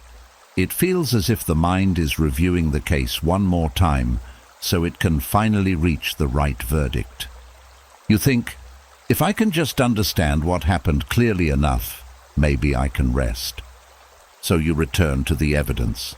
You remember one detail, then another. You think of a contradiction. You replay their face. You reconstruct their final words. You imagine what they might have been thinking. And for a moment, it feels as though the truth is getting closer. But then another question appears. Now the trial continues. This is how the mind keeps the body activated long after the danger is gone. The event may be over. The person may be gone. The conversation may be finished. But the body does not always know that. Because every time you replay the scene with emotional intensity, your nervous system reacts as if something important is happening now. The heart tightens, the stomach turns, the jaw clenches, the chest feels heavy, sleep moves farther away, and you are lying in bed, physically safe, while the mind recreates an emotional emergency from the past. That is why this matters so much at night. During the day, distraction can interrupt the cycle. There are tasks, there are conversations, there are responsibilities. There is noise, but at night the courtroom becomes quiet enough to hear every argument, and your mind begins presenting its case. The evidence shows they knew exactly what they were doing. Then another voice responds. But what if they were just confused? Then the prosecution returns. They promised they would never do that. Then the defense appears. Maybe they were afraid. Then you become the judge, then the witness, then the accused, then the prosecutor again, all inside the same mind. No wonder you feel exhausted. You are running an entire trial alone. And the strange thing is, there is no real verdict available. Even if you conclude that they were wrong, you may still hurt. Even if you conclude that you were wrong, you may still hurt. Even if you divide responsibility perfectly, the past does not change. So the courtroom reconvenes tomorrow night. That is the problem. Replay is not resolution. That distinction is easy to miss. Replay feels like effort, and effort usually feels useful. If you are working on something, you expect progress. But some mental effort produces no new information. It simply recreates the same emotional state. That is rumination. Reflection and rumination are not the same. Reflection asks a useful question, finds what can be learned, and then returns to the present. Rumination asks the same question repeatedly without arriving anywhere new. Reflection creates insight. Rumination creates activation. Reflection may be uncomfortable, but it moves. Rumination circles. This is why the Stoic night reset requires a different kind of discipline. Not more analysis, less unnecessary trial. The Stoics were deeply interested in judgment, but not endless judgment. They wanted you to examine your impressions carefully. What actually happened? What is within your control? What lesson is useful? What response is honorable now? Then act. Not continue prosecuting the past every evening. Marcus Aurelius did not write to himself, so he could remain emotionally entangled with yesterday. He wrote to bring his mind back into order. That is the purpose of reflection. Order, not endless investigation. And you can practice the same distinction tonight. When a memory appears, ask, is there new information here? Or am I presenting old evidence again? That question can interrupt the entire cycle. Suppose your mind says, but they knew that would hurt me. Perhaps you have already considered that. Perhaps you already know enough. What does reviewing it again tonight add? Nothing. It only reactivates the wound. Suppose your mind says, I should have noticed sooner. You may have learned that lesson already. You may now know what signs you ignored. Good. Keep the lesson. Why does the body need to be punished again? There is a hidden cruelty in repeatedly putting yourself on trial for a past version of you who did not know what you know now. You examine your old choices using present knowledge. You say, how could I have been so blind? But you were not standing there with today's information. You were standing there with what you knew then. That matters. Wisdom should make you more responsible, not more abusive toward your former self. You can say, I missed something. You do not need to say, I was stupid. You can say, I trusted too quickly. You do not need to say, I deserved what happened. You can say, I stayed longer than I should have. You do not need to spend every night sentencing yourself for it. That is not growth. That is punishment. And punishment without purpose becomes another form of attachment to the past. The same is true when the other person remains on trial. Maybe they were wrong. Maybe they acted selfishly. Maybe they betrayed you. Maybe they refused accountability. You may already know that. How many more nights must the prosecution present the evidence? 10, 100, 1,000? At what point does the verdict stop changing? This is where acceptance becomes practical. Acceptance is not saying the behavior was acceptable. It is saying the case no longer needs to be heard every night. That is very different. You can keep your judgment. You can keep your boundary. You can keep your lesson. You simply stop reopening the file. This is powerful because the mind often believes vigilance protects you. It says, if I keep reviewing what happened, I will never let it happen again. But constant replay does not necessarily make you safer. Sometimes it makes you more anxious, more suspicious, more reactive, more exhausted. Real protection comes from learning. Learning what you ignored. Learning what standards matter. Learning what behavior you will no longer excuse. Learning when to leave. Learning when to speak. Learning when silence is telling you enough. Once the lesson is learned, constant replay adds little protection. It simply keeps the alarm system switched on. And a nervous system cannot rest if the mind keeps shouting that court is still in session. This is why the night reset must eventually close the courtroom. Not because the case did not matter, because it mattered enough to learn from once. There is dignity in that. You do not need to prove the case forever. You do not need to win an imaginary argument. You do not need to make them understand in your head. You do not need to force a confession from a person who is not even in the room. You do not need to rehearse the perfect speech. The trial is over. The verdict does not need to be dramatic. Maybe the verdict is simply, this happened. It hurt me. Some of it was their responsibility. Some of it may have been mine. I learned what I can. I will act differently now. Case closed. Notice how calm that is. No theatrics. No revenge. No denial. Just clarity. That is much closer to Stoic strength than endless prosecution. And tonight, when the mind tries to reopen the case, you do not have to fight it aggressively. You can simply recognize the familiar pattern. There it is again. The evidence, the reconstruction, the argument, the imaginary witness, the imaginary verdict. Then remind yourself, I have already considered this. That sentence is powerful, because rumination often survives by pretending it is new. But it is not new. It is familiar. You have heard this argument before. You have replayed this scene before. You have asked this question before. And if no new information exists, you do not need to enter the courtroom again. Return to the room you are actually in. Feel the bed beneath you. Notice the darkness. Hear whatever quiet sounds are around you. Take one slow breath.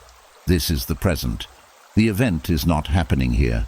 That person is not standing before you. You are not trapped inside that conversation. The nervous system needs reminders like this. Not intellectual reminders alone. Physical ones. The body must learn that now is different from then. You are safe enough to stop reviewing. You are allowed to sleep without solving anything tonight. You are allowed to leave the case unfinished in your mind because the event itself is already finished in reality. That may feel uncomfortable at first. The mind may protest. But what if I forget something important? If something truly important remains, you can examine it tomorrow with a rested mind. You do not need to solve your life at 2 in the morning. Nighttime thinking often exaggerates urgency. Everything feels larger in darkness. A memory that seems manageable at noon can feel enormous at midnight. That is why discipline sometimes means refusing to treat every nighttime thought as an emergency requiring immediate analysis. You can tell yourself, not now. That is not avoidance. It is timing. The Stoic does not obey every thought simply because it arrives. A thought is not a command. A memory is not a summons. A question is not a courtroom notice. You are allowed to let it pass. This is the deeper reset, not forcing the mind into blankness. Teaching it that every memory does not deserve a trial. Every hurt does not require another hearing. Every contradiction does not need to be solved before sleep. And every person who harmed you does not need to be prosecuted forever inside your own nervous system. Because eventually, that punishment stops reaching them. It only reaches you. They are somewhere else. maybe sleeping peacefully, maybe living their life, maybe thinking about what happened, maybe not. But you are the one lying awake. You are the one paying the emotional cost of the nightly trial. That is why closing the courtroom is not forgiveness for them. It is mercy for you. Tonight, let the judge leave the bench. Let the prosecutor put down the papers. Let the witness go home. Let the evidence remain where it belongs, in the past. You do not need another verdict. You need rest. And sometimes the most stoic thing you can do with an old case is not solve it one more time. It is finally stop hearing it. And once the courtroom finally closes, another hope often remains, sitting quietly outside it. The apology. Sometimes that is the last thing the mind holds on to. You tell yourself you do not need them back. You do not need another conversation. You do not need to understand every motive. You only want them to say they are sorry, not casually, not vaguely, not with excuses. You want the kind of apology that looks directly at what happened and names it honestly. You want them to understand the humiliation, the betrayal, the sleepless nights, the damage to your trust. You want them to finally see the full weight of what they did. And somewhere inside, you begin to believe that if the apology is sincere enough, something in you will be restored. Your dignity, your confidence, your sense of justice, your peace. But this is where the mind creates another fantasy, because even a perfect apology has limits. It can acknowledge the past. It cannot reverse it. It can validate your pain. It cannot remove the fact that you lived through it. It can express regret. It cannot return the version of you that existed before the wound. That is difficult to accept because apologies feel powerful. Words matter. Accountability matters.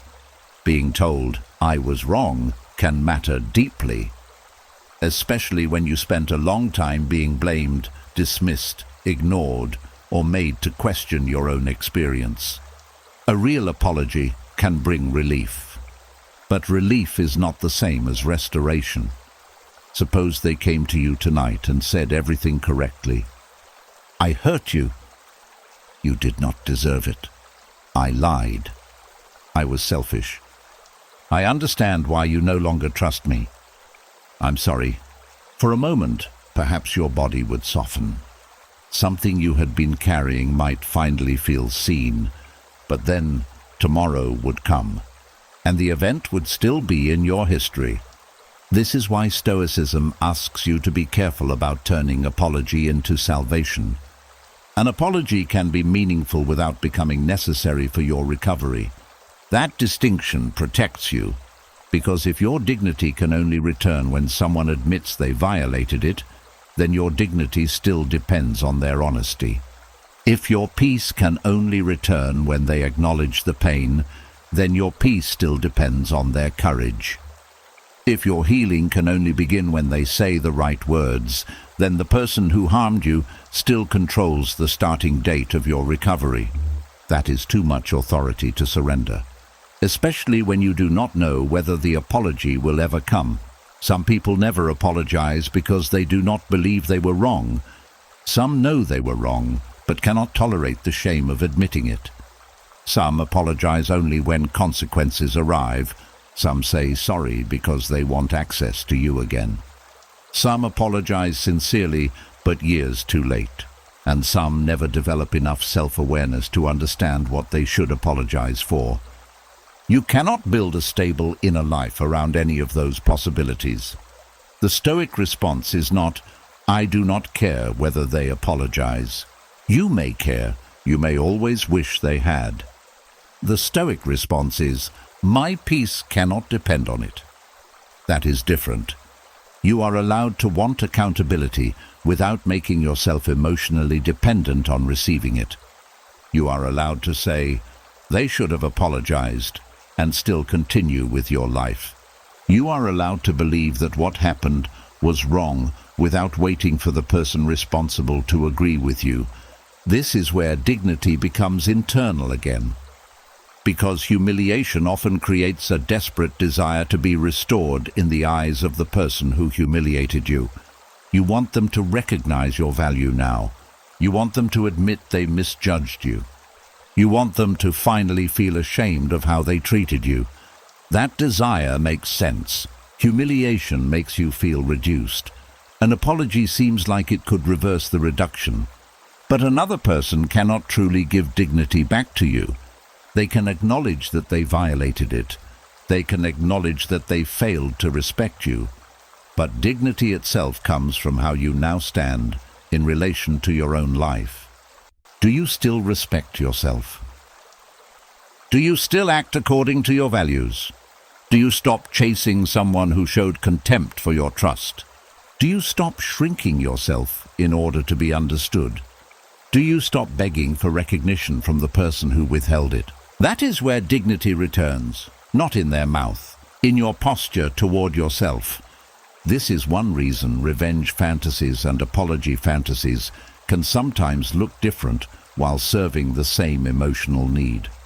Both often ask the other person to make the past feel different. In revenge, you want them to hurt enough to understand your pain. In apology, you want them to regret enough to validate your pain. Different paths, same dependence. Their emotional reaction becomes the measure of whether justice happened. Stoicism offers another form of justice.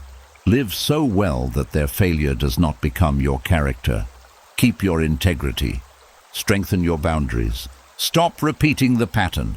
Refuse to become cruel because someone was cruel to you. Refuse to become dishonest because someone lied to you. Refuse to become emotionally reckless because someone mishandled your trust. That is justice within your control. The past may never balance itself perfectly. Life often does not.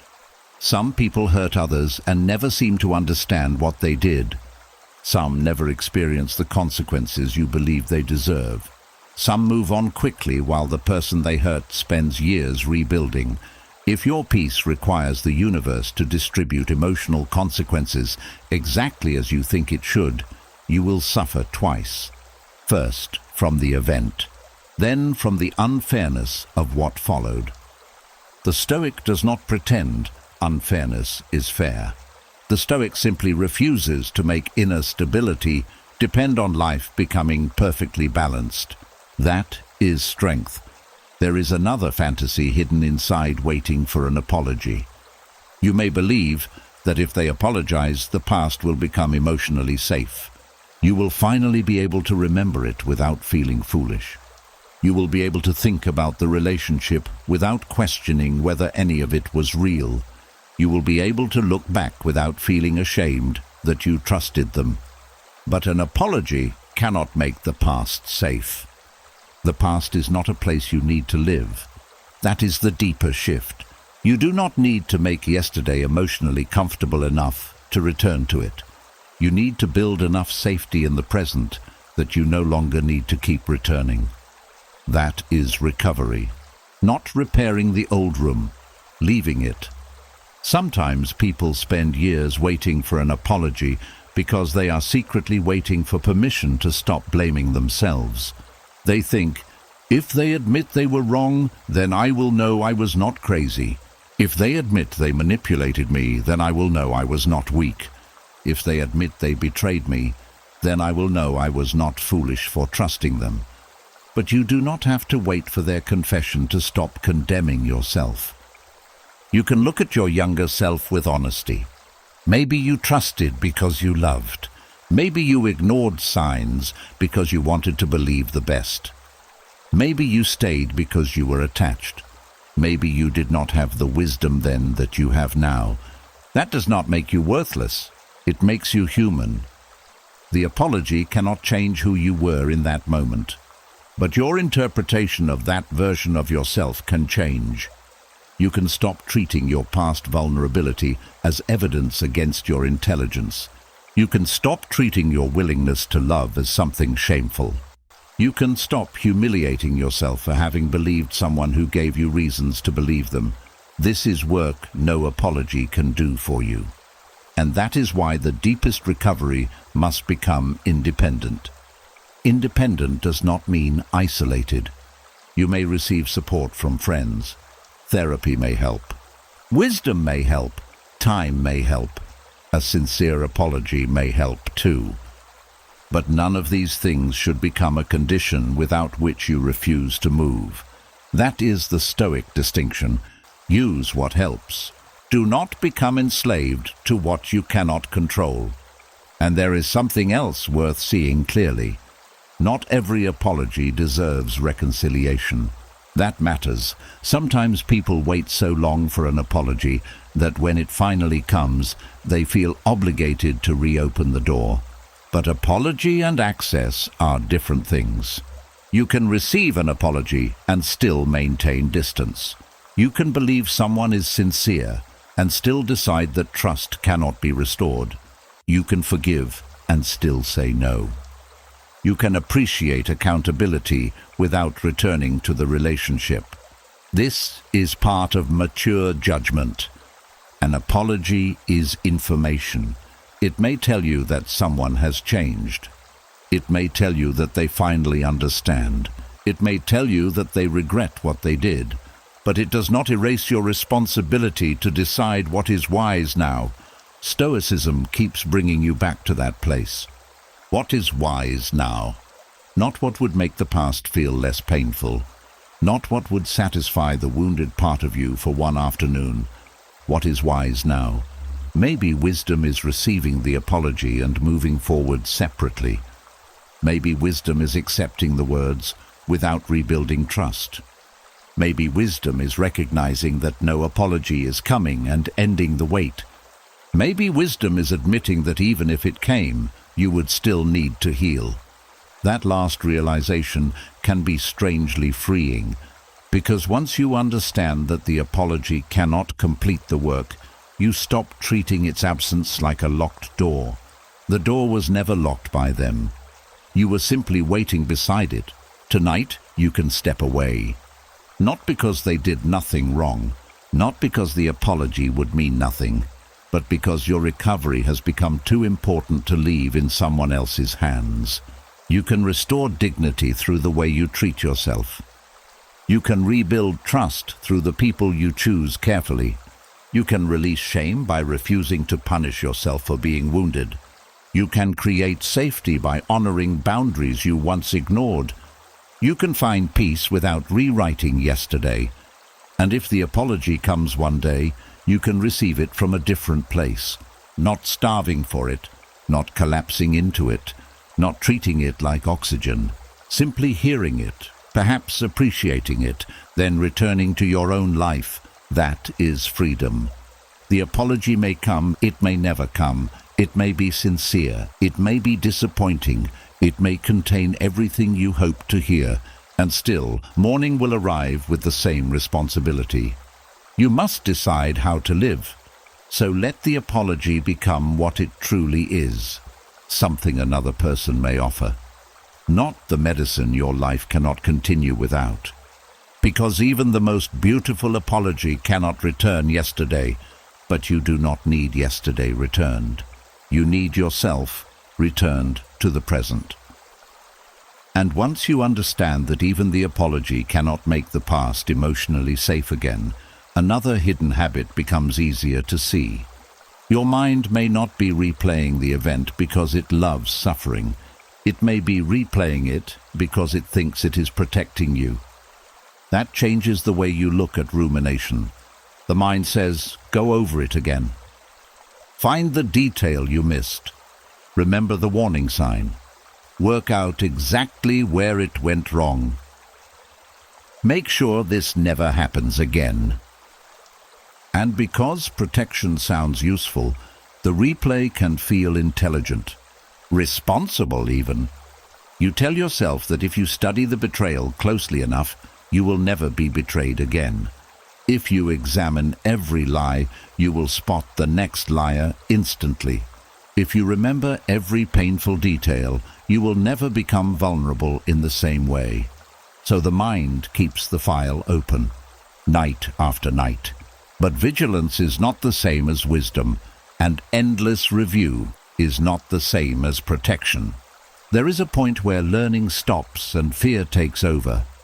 That point matters. At first, reflection may genuinely help. You notice where you ignored your instincts. You recognize a pattern you did not understand before. You realize that someone's words and actions were not matching. You learn that you were explaining away behavior that should have concerned you. You see where your boundaries became weak. That is useful. That is discernment. But once the lesson is learned, continuing to replay the event does not make the lesson stronger. It only keeps the pain fresh. This is where the mind becomes confused. It thinks emotional intensity equals usefulness. If the memory still hurts, the mind assumes there must be more to learn. But that is not always true. Sometimes the lesson is complete and the wound is simply still sensitive. Those are different things. You may already know what happened. You may already know what you would do differently. You may already know what warning signs you will never ignore again. You may already know what kind of behavior you will no longer tolerate. At that point, another night of analysis does not protect you. It charges you again for a lesson you have already paid for, and that cost becomes heavy. You pay with sleep. You pay with calm. You pay with trust. You pay with the ability to meet new people without comparing them to the old wound. You pay with energy that could have been used to build something better. That is why Stoicism does not teach permanent vigilance. It teaches disciplined attention. There is a major difference.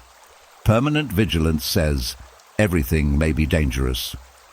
Disciplined attention says, I will look clearly at what is actually in front of me. Permanent vigilance scans constantly. Disciplined attention observes carefully. Permanent vigilance assumes the past is about to repeat itself. Disciplined attention knows the past, can teach without becoming a prophecy. This is the balance you need. Because after betrayal, abandonment, manipulation, or deception, one of the greatest risks is overcorrection. You were too trusting once, so now you trust nobody. You ignored warning signs once, so now everything becomes a warning sign. Someone takes longer to reply, and your mind says, here we go again. Someone needs space, and your mind says, they are leaving. Someone disagrees with you, and your mind says, they do not respect me. Someone makes one mistake, and the old alarm system starts ringing. This may feel like discernment, but sometimes it is fear wearing the clothes of wisdom. Real discernment is quieter. It does not panic at every uncertainty. It watches. It waits. It gathers evidence. It notices patterns over time. It does not ignore red flags, but it also does not invent them. That is Stoic clarity.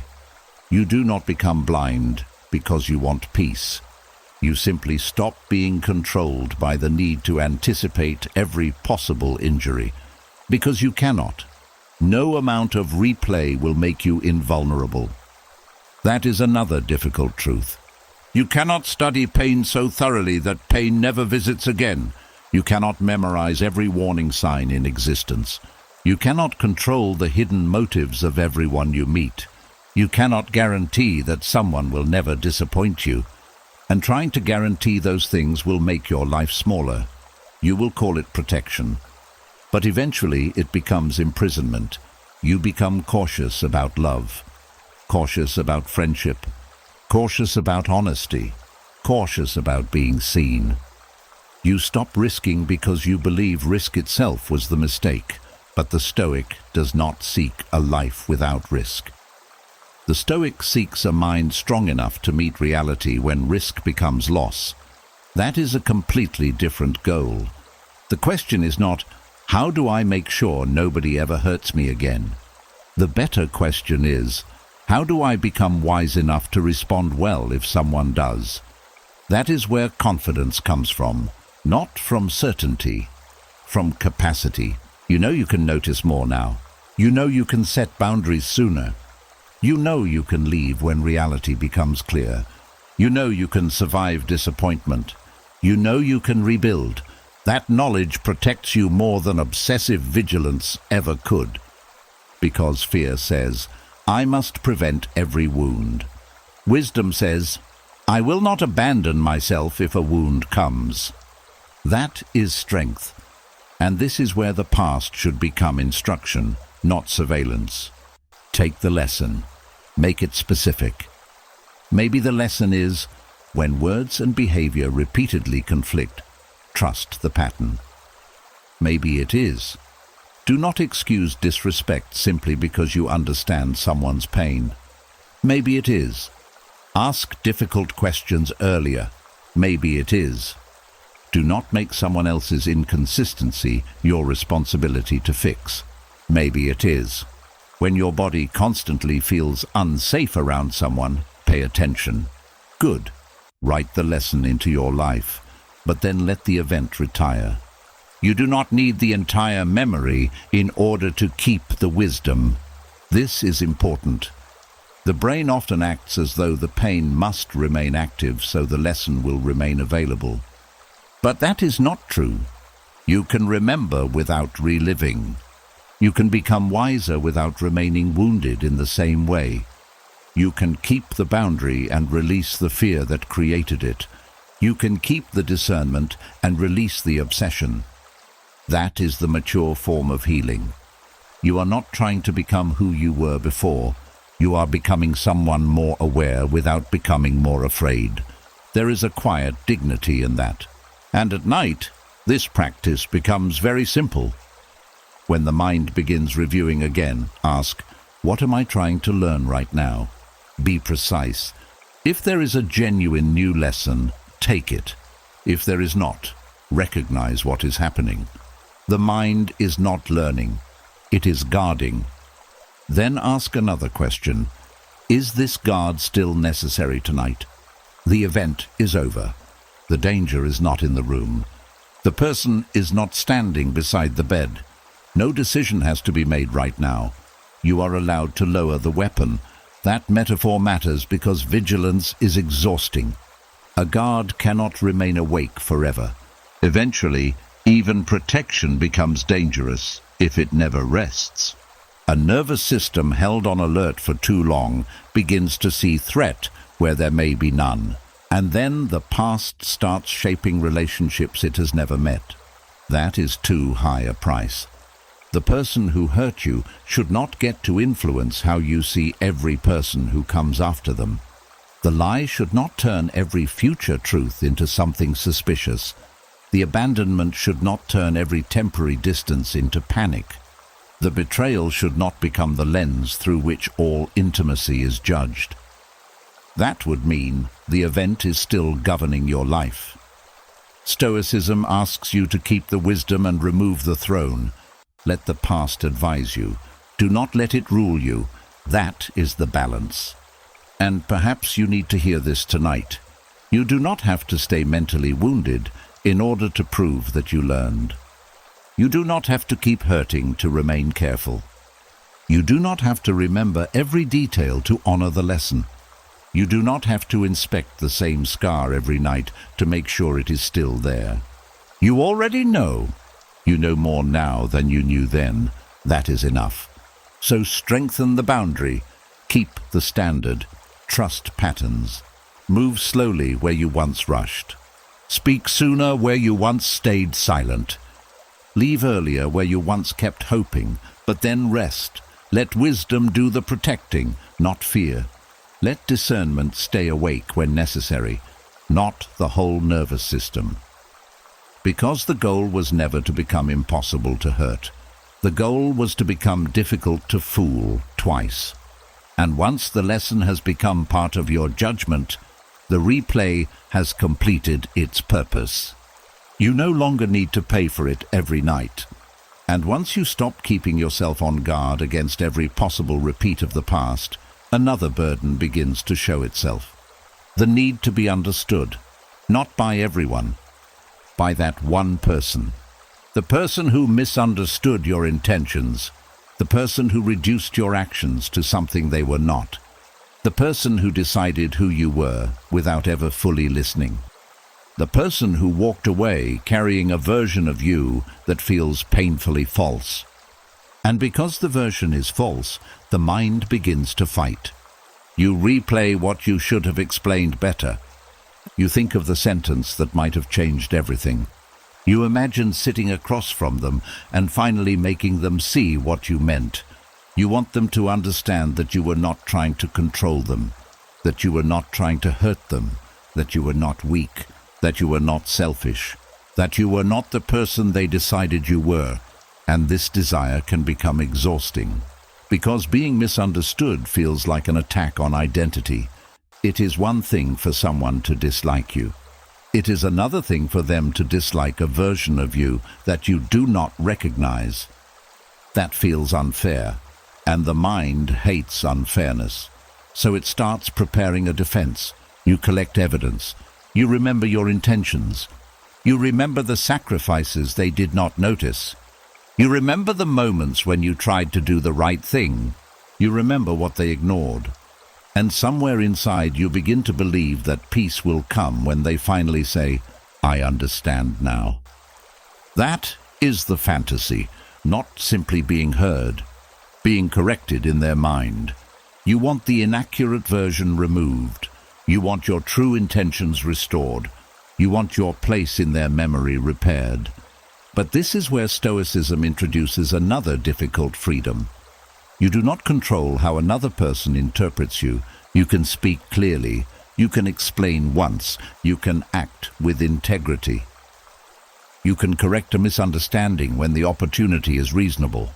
But after that, their interpretation belongs to them, and that can be hard to accept. Because when someone misunderstands you, the instinct is to keep explaining. You say it once. They still do not understand, so you say it differently. They still resist. You become more detailed. You provide examples. You explain your feelings. You explain your intentions. You explain what happened before the event. You explain what happened after it. And before long, you are no longer communicating. You are pleading for a verdict. You are asking another person to decide that your version of yourself is valid. That is where dignity begins to leak away. Not because explaining yourself is wrong, but because there is a point where repeated explanation stops being clarity and becomes dependence. You are no longer saying, "This is the truth as I see it." You are saying, "Please accept this truth so I can feel okay." Those are very different positions. The first has strength. The second gives your peace away. And sometimes the other person does not want to understand. That is another truth people resist. We often assume misunderstanding is always accidental. Sometimes it is. People have different perspectives. They hear things differently. They interpret behavior through their own history. They may honestly see the same event in another way, but sometimes misunderstanding protects them. If they understand your intention correctly, they may have to admit their own behavior was unfair. If they understand your pain, they may have to take responsibility. If they acknowledge that you were sincere, they may lose the story that justifies how they treated you, so they hold on to the version that protects them. And no amount of perfect explanation can force a person to surrender a story they need in order to avoid themselves. That is why trying harder does not always work. You think the problem is clarity, but the problem may be willingness. You can make a sentence clearer. You cannot make a closed mind open. That difference can save you years. Stoicism teaches you to distinguish between your responsibility and theirs. Your responsibility is to act honestly, to speak as clearly as you reasonably can, to correct yourself when you are wrong, to listen when someone offers fair criticism, to examine whether their misunderstanding contains any truth you should learn from. That part is yours, but once you have done that, their final interpretation is not yours to manage. You cannot live inside another person's mind, correcting every sentence. And yet many people do exactly that mentally. They go to bed arguing with someone who is not there. They wake up thinking of another explanation. They imagine future conversations where everything finally becomes clear. They prepare speeches. They answer accusations that were never made aloud. They try to repair their image inside another person's memory. And slowly, that person becomes the audience for their entire inner life. This is a hidden form of attachment. You may no longer want the relationship. You may no longer want contact. But you still want to control what they think of you. So part of you remains tied to them. That is why being finally understood can become another version of closure. You think, if they understand me, then the story will be complete. But what if they never do? Will you spend 10 years presenting evidence? Will you keep adjusting your memory to make your case stronger? Will you continue living as though their misunderstanding is an unfinished assignment? At some point, freedom requires you to say, they may never understand, and I can still live well. That sentence is powerful, because it breaks the connection between being understood and being at peace. You can know your own intention without another person approving it. You can know you tried to act sincerely, even if someone interprets your action harshly. You can accept responsibility for what you did wrong without accepting accusations that do not belong to you. You can let another person hold an incomplete story. That does not make their story true. This is important. Allowing someone to misunderstand you is not the same as agreeing with their misunderstanding. It is simply recognizing that you cannot force correction. There is enormous freedom in that distinction. Suppose someone believes you left because you did not care. You know you left because staying was destroying your peace. You explain once. They refuse to accept it. Now you have a choice. Spend years trying to prove that leaving was not cruelty, or allow them to think what they think while you live according to what you know. Suppose someone believes you were selfish because you created a boundary. You know the boundary was necessary. You can examine whether you delivered it respectfully. You can correct anything you genuinely did wrong. But if they still call your boundary selfish because it prevents them from having unlimited access to you, you do not need to continue defending it forever. Sometimes being misunderstood is the cost of having boundaries. That is uncomfortable. But it is cheaper than abandoning yourself to remain correctly understood. Many people spend their lives avoiding misunderstanding. They say yes when they mean no. They remain silent when they should speak. They stay in relationships they should leave. They over-explain simple decisions. They apologize for needs. They soften every boundary. Why? Because they are terrified someone will think badly of them. But if you build your life around controlling other people's opinions, you will become whatever each person needs you to be. And eventually, you will no longer know who you are without an audience. The Stoic refuses that trade. Character matters more than reputation. That does not mean reputation has no value. It means reputation cannot be your master. People can misjudge good actions. People can praise bad ones.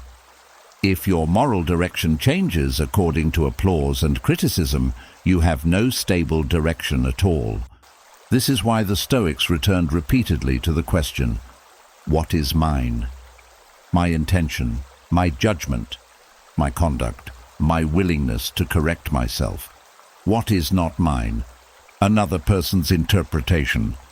That separation is the foundation of inner independence.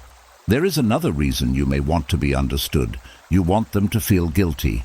That may be difficult to admit. Sometimes, I just want them to understand really means, I want them to understand enough to regret how they treated me. That is human. You want your pain to become visible. You want the person who dismissed it to finally feel its weight. But notice what happens when your peace depends on their guilt. You are still waiting for an emotional reaction from them. You are still measuring justice through what happens inside their mind. That is not something you can control. They may understand everything and still feel little remorse. They may understand years later. They may misunderstand forever. None of these outcomes changes your responsibility to live now. So the Stoic asks you to release the assignment, not angrily, not with contempt. Simply put it down. You are not responsible for educating every person who misjudged you. You are not responsible for correcting every false story. You are not responsible for making people remember you accurately. You are responsible for being someone you can respect. That is enough work for one life. And this is especially important when the relationship has ended, because if someone is no longer part of your present, why are they still serving as the judge of your identity? Why does their version of you still have authority? Why are you still mentally entering their courtroom to make your case? You do not need an acquittal from someone who no longer has jurisdiction over your life. That is the shift. You walk out, let them believe what they believe. Let them tell the story they need to tell. Let them misunderstand your silence. Let them misunderstand your boundary. Let them misunderstand your departure. If you have acted with sincerity and examined yourself honestly, you do not need to spend the rest of your life correcting their interpretation. This does not make you careless. It makes you free. And tonight, when the mind starts preparing another explanation, stop gently. Ask yourself, have I already said what needed to be said? Have I already examined my own behavior honestly? Is there anything useful left to correct? If the answer is no, then the rest is not your assignment. Let the conversation end inside you. Let the defense rest. Let the imaginary audience disappear. You do not need everyone to understand your heart in order for your heart to remain sincere. You do not need everyone to approve of your decisions in order for those decisions to be wise. You do not need to repair your image in the mind of someone committed to misunderstanding you. And perhaps this is one of the quietest forms of Stoic freedom. To know who you are without needing to win the argument about who you are. They may remember you incorrectly. They may tell the story differently. They may never understand your intention. Let them. Your life is not a lifelong explanation. Your character is the answer. And when you finally accept that, you stop trying to live inside another person's mind. You return to your own. And for the first time in a long time, it becomes quiet. And once you stop trying to correct every misunderstanding, another form of clarity becomes possible. You begin to see that sometimes there is no deeper mystery left to solve. Sometimes the behavior was not the result of some hidden emotional maze. Sometimes it was not because they were secretly terrified. Sometimes it was not because they were wounded in some complicated way that only patience could uncover. Sometimes the answer was simply character. They lied because they were willing to lie. They avoided responsibility because responsibility was uncomfortable. They disappeared because courage was required, and they did not have enough of it. They acted selfishly because, in that moment, protecting themselves mattered more to them than treating you well. That can be difficult to accept because the mind prefers complicated explanations. Complicated explanations leave room for hope. If their behavior came from some deep hidden wound, then perhaps the real person underneath it is still different. If fear caused everything, perhaps love can fix it. If confusion caused everything, perhaps time will bring clarity. If their childhood caused everything, perhaps enough understanding will finally change them. And sometimes those explanations are true, but sometimes they become a way of refusing to see what repeated behavior has already shown. This is where Stoicism becomes very practical. It asks you to stop looking endlessly beneath the surface when the surface has already given you enough evidence. A person does not need to be completely understood before they can be clearly observed. That distinction matters. You may never know why someone lied, but if they lied repeatedly, dishonesty is part of the reality you have to respond to. You may never know why someone continually avoided difficult conversations, but if they always disappeared when honesty was required, avoidance is part of the reality. You may never know what made someone break promises over and over, but if their word repeatedly failed to match their actions, unreliability is part of the reality. At some point, behavior stops being a clue and becomes an answer. That is one of the hardest lessons in emotional life, because we often keep looking for a hidden explanation that will allow us to preserve a more comforting version of the person. We say, that is not really who they are. But character is not what a person says they are. Character is not what they promise they will become. Character is what repeatedly appears when choices become difficult. That is where you see it.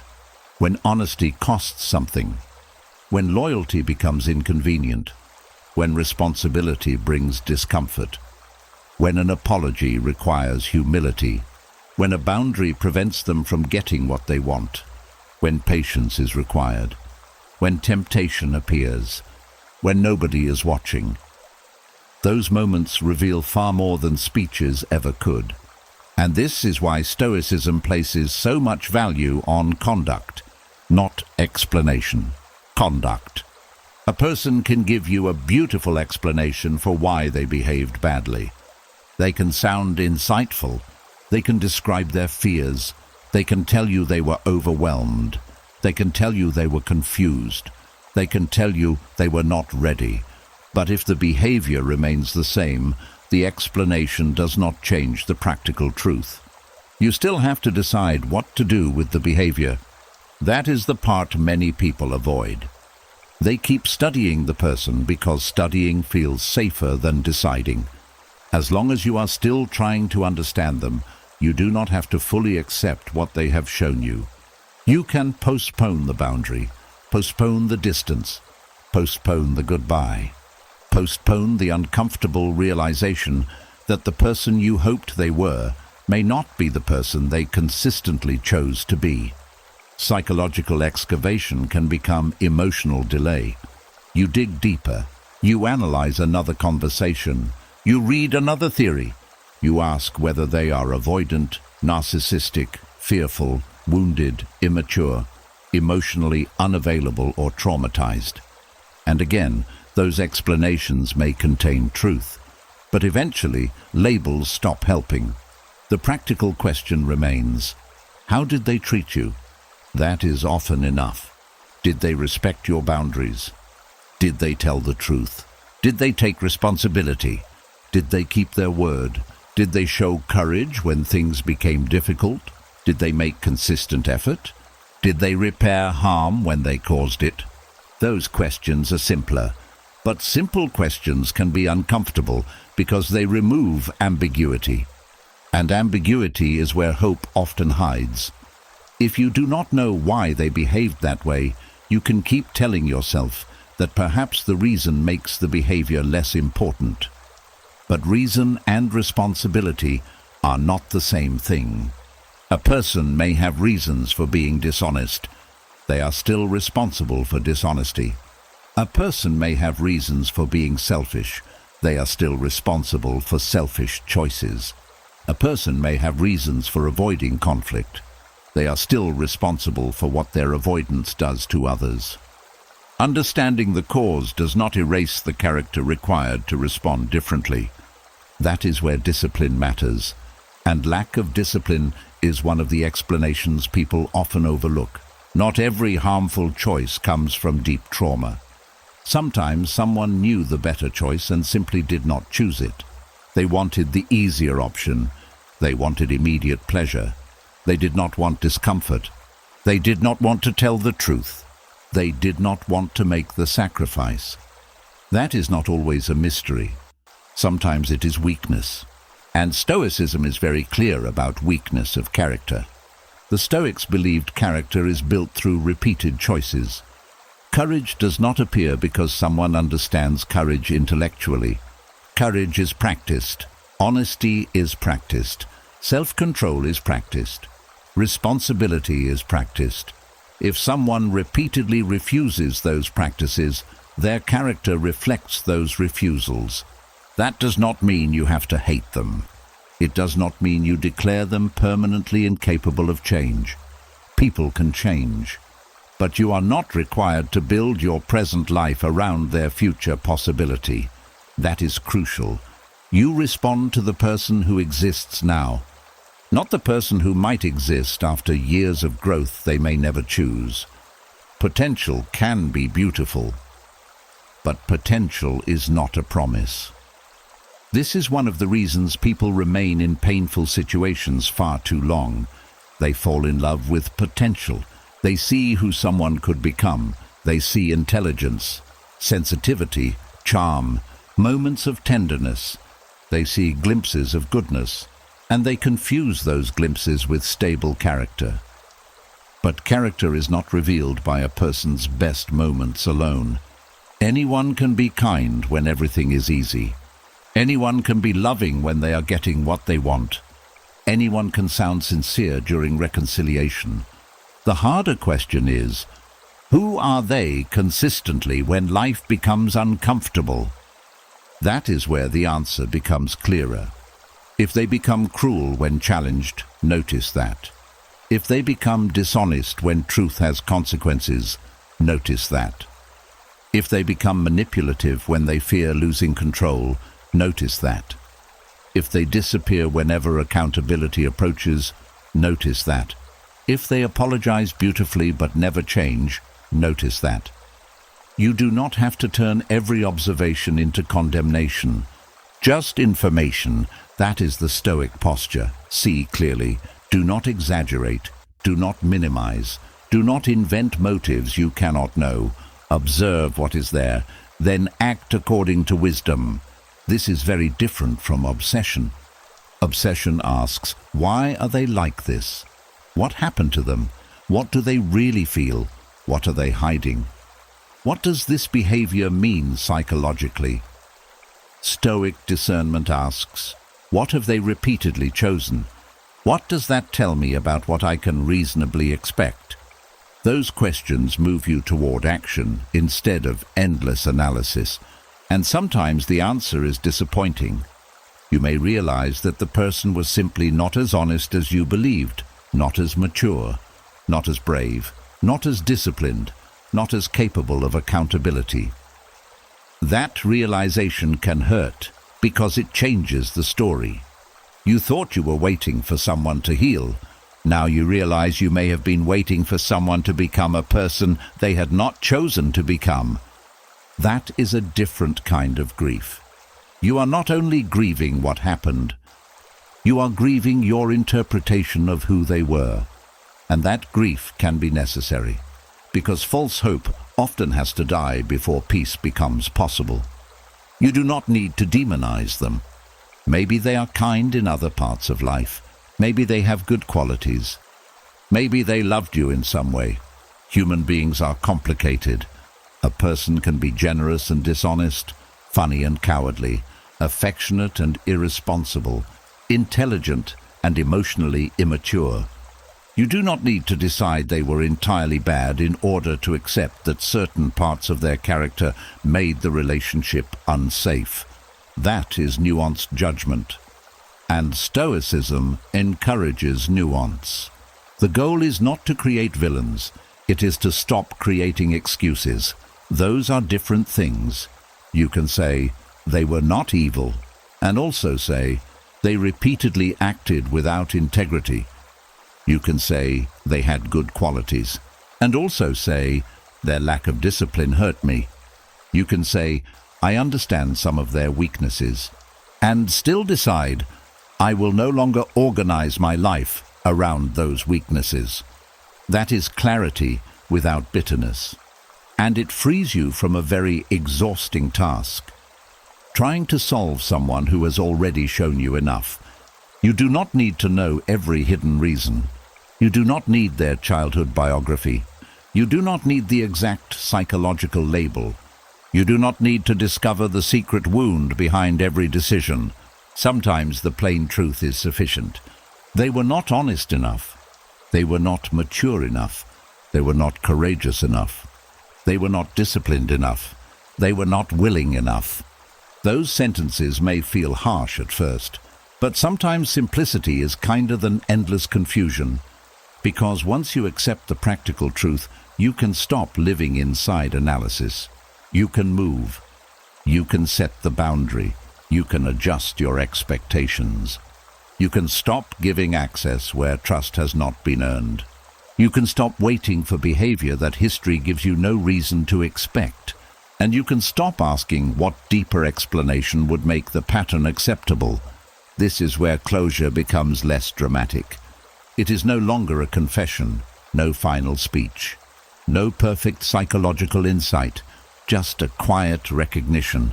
This is who they repeatedly chose to be with me, and that is enough information for me to choose differently. That is the final answer character can give, not a sentence, a pattern.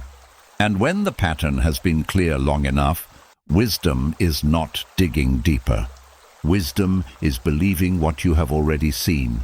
And once you accept that repeated character can sometimes be enough of an answer, another pressure begins to dissolve. You do not need to decide whether someone was completely good or completely bad before you are allowed to let them go. That sounds obvious, but the mind rarely treats it that way. It wants a verdict. Were they a good person who made mistakes? Were they secretly selfish? Did they really love you? Was everything fake? Were they kind but damaged? Were they cruel underneath the charm? Did they mean well? Did they know exactly what they were doing? The mind believes that if it can place the person into the correct moral category, then letting go will finally feel justified. But human beings are rarely that simple. Someone can love you and still hurt you. Someone can mean well and still fail you badly. Someone can have beautiful qualities and still create chaos in your life. Someone can be generous with others and careless with you. Someone can be emotionally wounded and still responsible for the wounds they create. Someone can be sincere in one moment and selfish in another. That complexity does not make your decision less valid. It may actually make your decision wiser. Because letting go is not always a judgment about whether someone is good or bad. Sometimes it is simply a judgment about whether the relationship is healthy enough to remain. Those are not the same question, and confusing them keeps many people trapped. You think, but they are not a bad person. So you stay. You think they have such a good heart. So you excuse another pattern. You think, they really did love me in their own way. So you assume love must be enough. But goodness in one area does not cancel harm in another. A person can have a good heart and poor discipline. They can have good intentions and terrible boundaries. They can care deeply and communicate destructively. They can love you and still be unable to love you in a way that protects your peace. This is difficult because the mind wants consistency. If someone hurt you, it wants them to be bad. That makes leaving easier. If someone loved you, it wants them to be good. That makes staying easier. But reality often refuses to cooperate. The person may be both loving and harmful, both sincere and unreliable, both wounded and responsible, both kind and unsafe. That is where mature judgment begins, not in forcing a simple label, in tolerating complexity without sacrificing yourself to it. Stoicism helps here because it does not require you to turn another person into a villain in order to create distance. You do not need hatred to justify a boundary. You do not need moral certainty to walk away. You do not need to prove that someone was terrible before deciding that remaining close to them is no longer wise. That is a powerful freedom. Because many people stay attached simply because they cannot make the other person completely guilty. They remember the good moments, the kindness, the laughter, the support, the times that person showed up, And those memories create doubt. Maybe I am being unfair. Maybe I am focusing only on the bad. Maybe I should give another chance. Maybe the good outweighs the harm. Sometimes it does. Sometimes relationships can be repaired. But sometimes the presence of good memories doesn't change the pattern that keeps damaging you. A beautiful history does not guarantee a healthy future. That distinction matters. You can appreciate what was good without using it to deny what became harmful. You can be grateful for what someone gave you and still accept that the relationship has reached its limit. You can remember tenderness without reopening the door. You can honor the good without returning to the pain. This is emotional maturity, not rewriting the past into something darker so leaving becomes easier. Not rewriting it into something brighter so staying becomes easier. Seeing the whole thing, the good, the bad, the love, the disappointment, the effort, the failure, and then deciding based on what wisdom requires now. That is Stoic judgment. It is not emotional arithmetic. You are not trying to calculate whether someone was 62% good and 38% harmful. Life does not work like that. One serious pattern can matter more than many pleasant moments. Someone may be funny, generous, affectionate, and deeply supportive in many ways. But if they are repeatedly dishonest, that dishonesty still matters. Someone may be kind most of the time, but if they become cruel whenever they feel challenged, that pattern matters. Someone may love you sincerely, but if their love comes with control, instability, disrespect, or constant fear, the love does not erase those realities. This does not mean love was fake. That may be the hardest thing to accept. Sometimes love was real, and it was still not enough.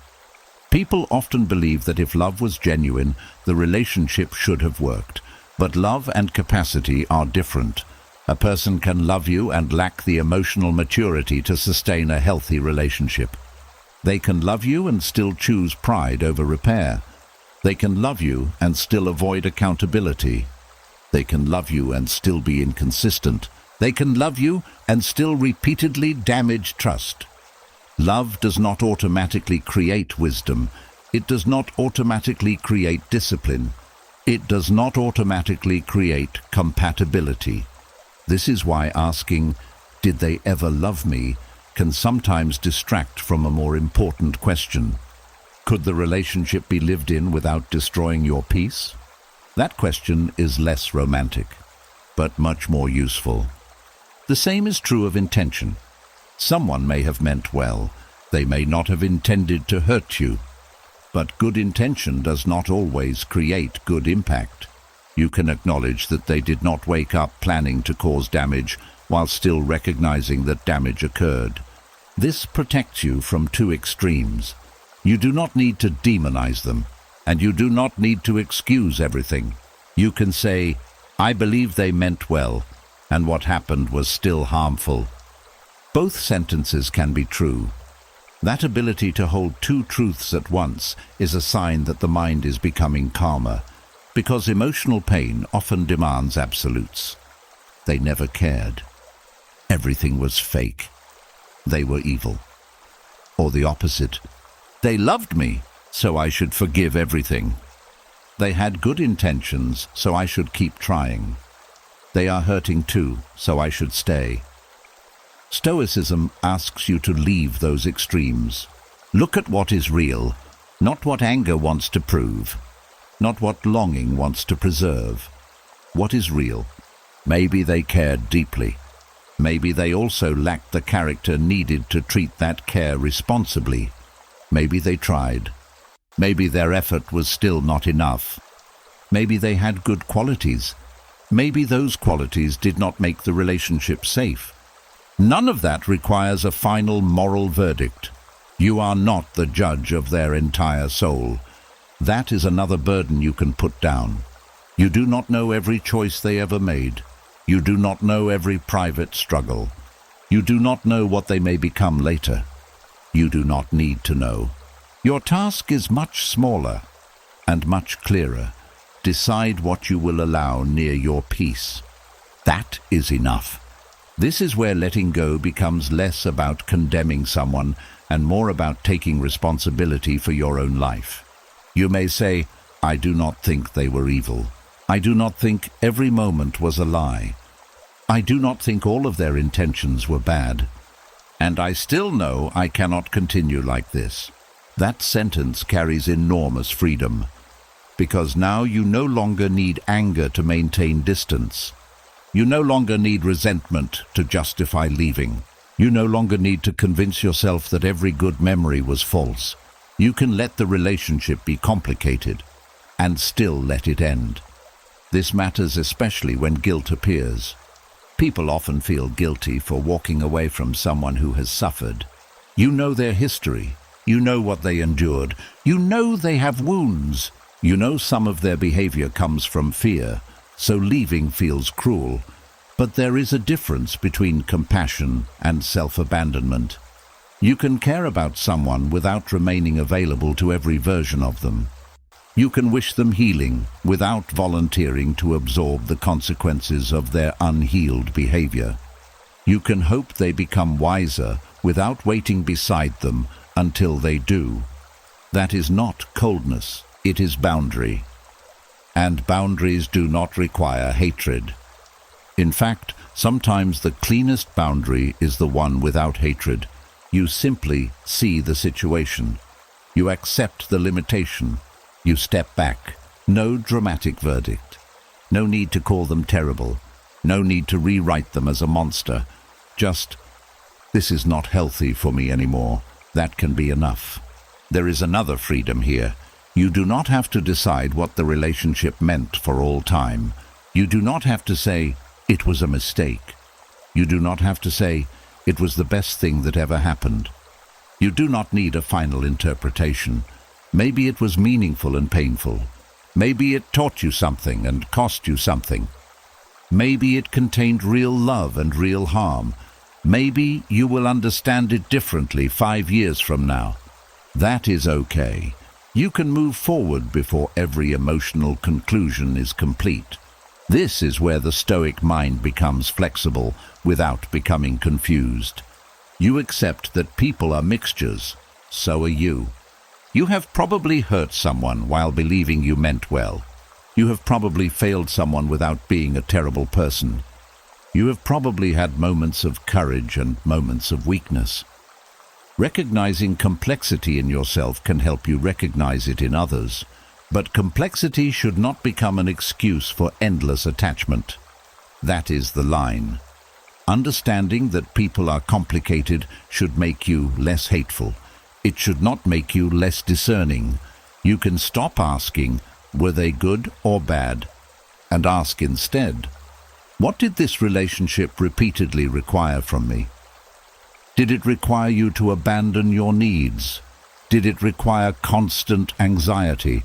Did it require you to ignore your own judgment? Did it require you to tolerate behavior that violated your values? Did it require you to shrink in order to keep peace? Those answers matter more than the label, because you are not choosing whether they deserve to exist. You are choosing what belongs in your life. That is a much more humble decision, and a much more practical one. Tonight, let go of the need to solve their moral identity. You do not need to decide whether they were truly good. You do not need to decide whether they were secretly bad. You do not need to prove that every beautiful moment was an illusion. You do not need to deny the harm in order to honor the love. Let both exist. They may have loved you. They may have hurt you. They may have meant well. They may have failed you. They may have possessed qualities you will always admire, and they may still be someone you cannot safely remain attached to. That is allowed. The mind may protest because it wants a cleaner story, but life does not owe you clean stories. Sometimes peace comes from accepting the messy truth. No villain, no saint, just a human being. And another human being deciding with calm and dignity that love does not require continued access. You can release someone without hating them. You can close a door without declaring everything behind it evil. You can carry gratitude without carrying attachment, and perhaps that is one of the most peaceful forms of closure available. To stop asking whether they were good enough to forgive or bad enough to leave, and simply accept that, whatever they were, you are allowed to move forward. And once you stop forcing people into simple categories of good or bad, another weight begins to loosen. The demand that the past make sense. This demand is quieter than anger, but it can keep you trapped for years. You look back and think, why did it happen that way? Why would someone do that after everything we shared? Why did they destroy something that could have been good? Why did I suffer so much while they seemed able to continue normally? Why did something so small lead to something so painful? Why was there no fairness in how it ended? And beneath all of these questions is another demand.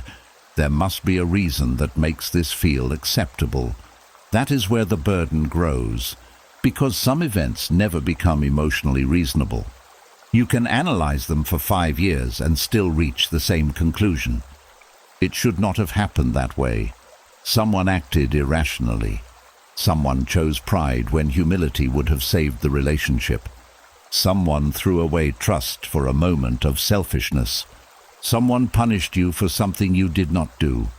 Someone disappeared instead of having one uncomfortable conversation. Someone destroyed years of closeness because they could not control an impulse. There may be explanations for these things, but an explanation does not always make the behavior sensible. That distinction matters. A reason tells you how something happened. It does not necessarily make what happened reasonable. Someone may have betrayed you because they were insecure. Now you have a reason, but does insecurity make betrayal sensible? Someone may have abandoned you because commitment frightened them. Now you understand part of the cause. But does fear suddenly make abandonment fair? Someone may have treated you cruelly because they were carrying unresolved pain. That may explain something, but it does not transform cruelty into something your heart should find logical. This is where many people continue digging long after the useful work has ended. They believe there must be another layer, another explanation, another detail, something that will finally make them sit back and say, "Now it all makes perfect sense." But what if that moment never comes? What if the final truth is simply that human beings sometimes act badly, inconsistently, emotionally, selfishly, or irrationally? What if reality is not hiding a beautiful explanation from you? What if reality has already told you the truth, and the truth is simply disappointing? Stoicism prepares you for this. Not by telling you that everything happens for a reason that you will eventually appreciate. That is not the Stoic promise. Stoicism offers something more difficult and more useful. Reality does not have to justify itself before you respond wisely to it. That is freedom. You do not have to approve of what happened. You do not have to call it necessary. You do not have to say it was meant to be. You do not have to transform every wound into a blessing. You only have to recognize that what happened has happened. Then decide what belongs to you now. This sounds almost too simple. But notice how much suffering comes from refusing that first fact. It happened. The mind immediately answers, but it should not have. Perhaps not. But it was unfair. Perhaps it was. But they should have known better. Perhaps they should have. But after everything I did for them, yes. But how could they? And now you are back inside the loop. The mind believes that because the event was wrong, reality should somehow reopen the case. It should provide another ending, a better explanation, a balancing of the scales. But reality does not negotiate backward. This is one of the most difficult Stoic truths. What has occurred has entered necessity. Not necessity in the sense that it was destined, Necessity in the simpler sense that once something has happened, it cannot now be made not to have happened. You can wish it had been different. You can learn from it. You can repair what can still be repaired. But you cannot make yesterday choose again. And every time you demand that yesterday become emotionally reasonable, before you allow yourself peace, you place your present life on hold. You tell yourself, I will rest when this makes sense. I will release it when I understand why. I will stop being angry when I can see some fairness in what happened. But what if no fairness arrives? What if the event remains unfair forever? Will you carry it forever too? That is the question, because acceptance does not require fairness. It requires reality. You can say, this was unfair and it happened. Both can be true. This was irrational and it happened. Both can be true. This was deeply disappointing and it happened. Again, both can be true. Acceptance does not remove the first half of the sentence. It allows you to survive the second. That is the Stoic difference. People sometimes misunderstand acceptance as making excuses. They think accepting something means saying it was okay. But acceptance is almost the opposite. Acceptance allows you to look directly at what was not okay without wasting the rest of your life demanding that reality deny it. You can name betrayal as betrayal, then accept that it happened. You can name abandonment as abandonment, then accept that it happened. You can recognize injustice, then accept that you now have to live in the world after it. That final part is where your strength begins, because your life after the event still belongs to you. The event may have been senseless. Your response does not have to be. The other person may have acted without wisdom. You can respond with wisdom. They may have behaved without discipline. You can become more disciplined. They may have acted without honesty. You can refuse to let their dishonesty corrupt yours. This is one of the ways Stoicism transforms pain without pretending pain was necessary. You do not say, I am glad this happened. You say, since it happened, I will decide what I do with what remains. That is far more grounded, and it removes another exhausting question. What was the universe trying to teach me? Sometimes people pressure themselves to find profound meaning in every injury. They search for the hidden lesson, the grand purpose, the beautiful reason. But some experiences do not need to become beautiful. Some were simply painful. Some were unnecessary. Some happened because another person made a poor choice. And you are allowed to say that. The lesson does not need to justify the wound. If you learn stronger boundaries from betrayal, that does not mean you needed to be betrayed. If you become wiser after abandonment, that does not mean abandonment was secretly a gift. If you become stronger after being mistreated, that does not transform mistreatment into kindness. Your growth belongs to you. Do not give the wound credit for the person you chose to become afterward. That distinction restores something important. Because when you force painful events to become meaningful, you can end up romanticizing what harmed you. Stoicism does not require that. Instead, it asks, what is the situation now? What remains within your control? What judgment will help you live well? Those questions are enough. There is another way the demand for emotional sense makes the past heavier.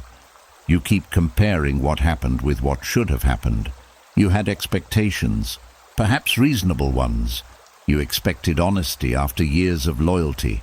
You expected a conversation instead of disappearance. You expected respect after everything you had shared. You expected that the person who knew your vulnerabilities would not deliberately use them against you. Then reality violated the expectation. And every time you replay the difference between the two, the injury feels new. They should have. Maybe they should have. But there comes a moment when should have stops being moral clarity and becomes emotional resistance. You already know what should have happened. You do not need to prove it for another 1,000 nights.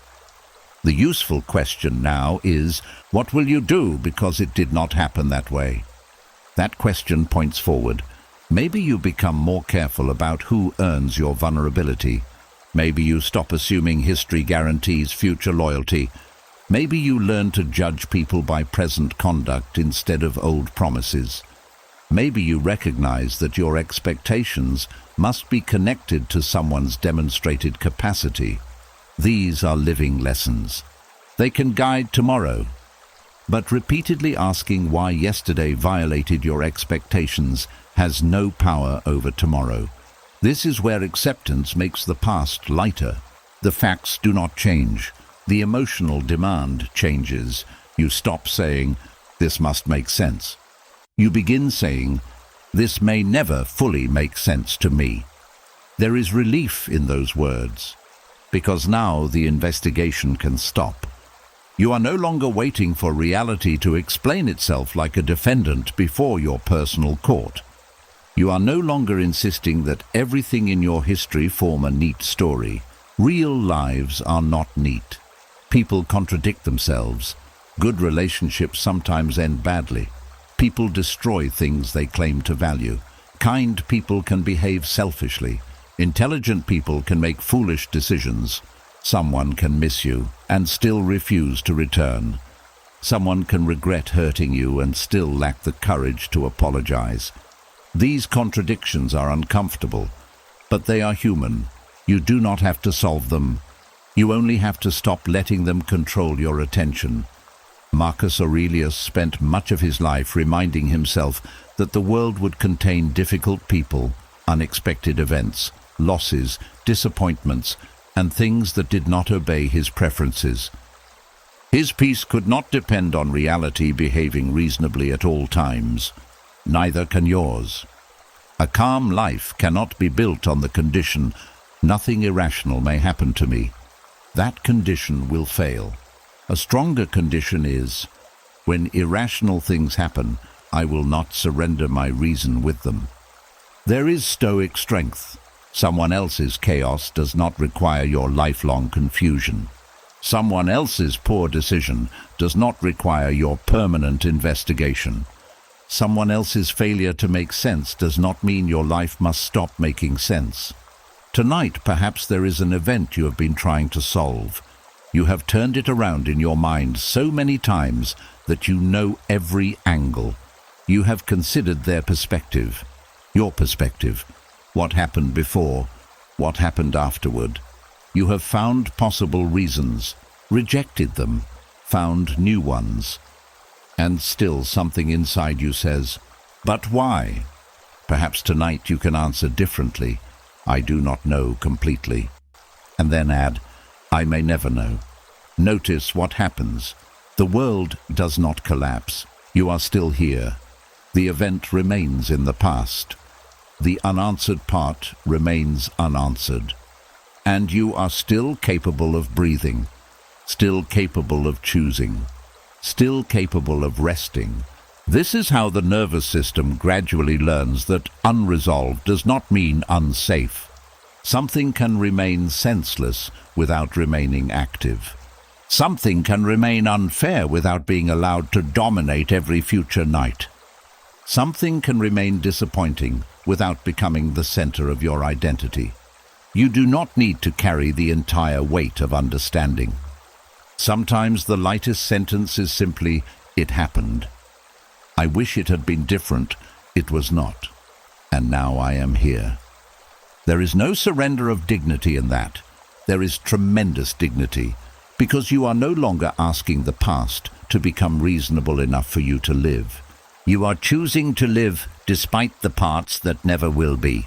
Let some events remain strange. Let some behavior remain disappointing. Let some questions remain without elegant answers. Reality does not need to justify itself before you close your eyes tonight. And when you stop demanding that it does, the past does not disappear. It simply becomes lighter enough to finally put down. And once you stop demanding that the past make perfect emotional sense, another attachment becomes easier to recognize. You may not only be attached to what happened, you may be attached to who they used to be, or who you believed they were, or who you kept hoping they would become. That is why closure can feel so difficult. Because sometimes you are not grieving the person who actually exists now. You are grieving an earlier version, the version who once spoke gently, the version who made promises, the version who made you feel safe, the version who seemed to understand you, the version who looked like they might become everything you hoped for. And the mind keeps returning there. Not to reality, to memory. You replay old conversations. You revisit the good moments. You remember their smile before things changed. You remember the promises before they were broken. You remember who they were before avoidance, inconsistency, dishonesty, distance, or selfishness became impossible to ignore. And then something painful happens. You begin comparing the person in front of you with the person in your memory. You say, "They were not always like this. They used to care. They used to communicate. They used to make an effort. They used to be different." Maybe they did, but used to be is not the same as is. That is where the Stoic mind becomes disciplined. It does not deny the past. It simply refuses to use the past as evidence against the present. If someone treated you well 3 years ago but consistently treats you poorly now, the old version cannot keep making decisions for the current one. If someone once showed courage but now repeatedly avoids responsibility, you have to respond to the person who exists today. If someone once made you feel secure but now creates constant confusion, you cannot live only on the memory of safety. This is hard because memory is selective. It often becomes softer with time. The sharp edges fade. The good moments become brighter. The painful details lose intensity. And soon the past begins to look cleaner than it actually was. You remember the warmth. You forget the tension. You remember the apology.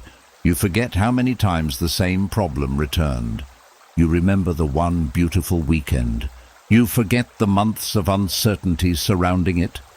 You remember the promise. You forget what happened after the promise. This is one reason people go back. Not always because reality improved, because memory edited the story. And memory can become dangerous when it replaces observation. You stop asking, "Who are they now?" You begin asking, "What happened to the person I knew?"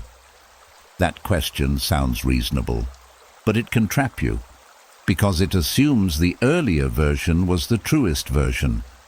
What if it was not? What if both versions are real? What if the person who treated you beautifully in the beginning and the person who later disappointed you are the same human being? That is more difficult to accept, but it is often more accurate. People are not single moments. Character reveals itself across time. Someone may be generous when things are easy and selfish when sacrifice is required. Someone may be affectionate during pursuit and distant after security is established. Someone may communicate beautifully when they fear losing you and poorly once they believe you will stay. The early version was not necessarily fake, but it may have been incomplete.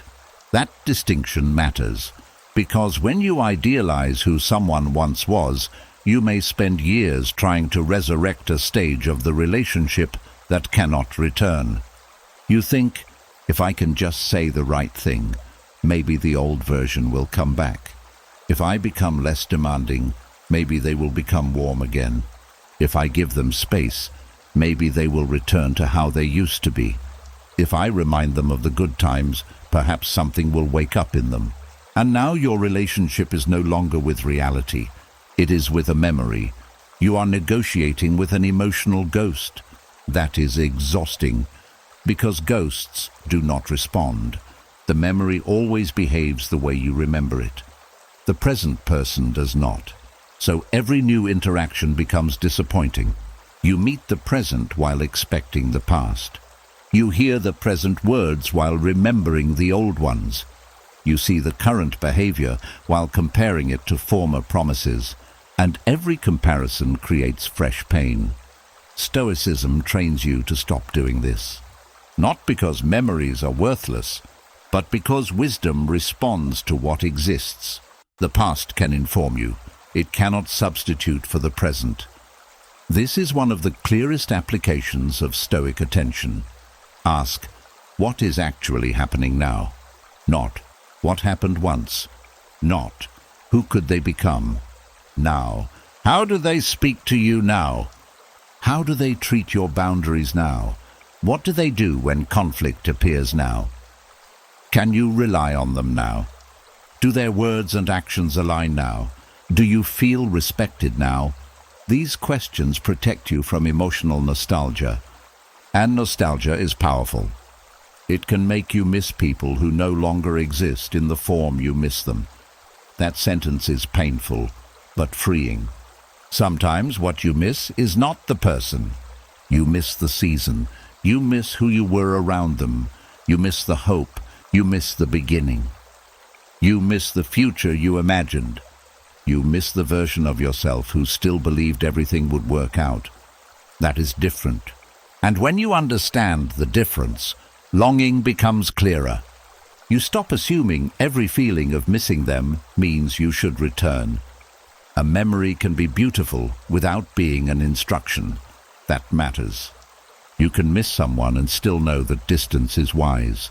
You can love who someone once was and still accept who they are now. You can be grateful for a past version without demanding that the present become that version again. This is emotional maturity. The Stoic does not obey nostalgia simply because nostalgia is tender. Tenderness can still mislead. There is another version of the emotional ghost that can keep you attached. Not who they were, who you believed they were. This can be even harder, because sometimes you realize that the person you loved was partly a construction. You took certain qualities and completed the picture yourself. They were kind, so you assumed they were emotionally mature. They were affectionate, so you assumed they were loyal. They were vulnerable with you, so you assumed they were honest in everything. They talked about the future, so you assumed they were capable of building one. The mind filled in the blanks. That is something people do naturally. We see fragments, then we create a whole person. Sometimes the picture is accurate, sometimes it is not. And when reality contradicts the picture, the mind struggles. You say, "This is not the person I knew." But perhaps part of what you knew was expectation. This is not something to punish yourself for. Hope does this. Affection does this. Trust does this. You saw enough good to believe more good was there. That is human.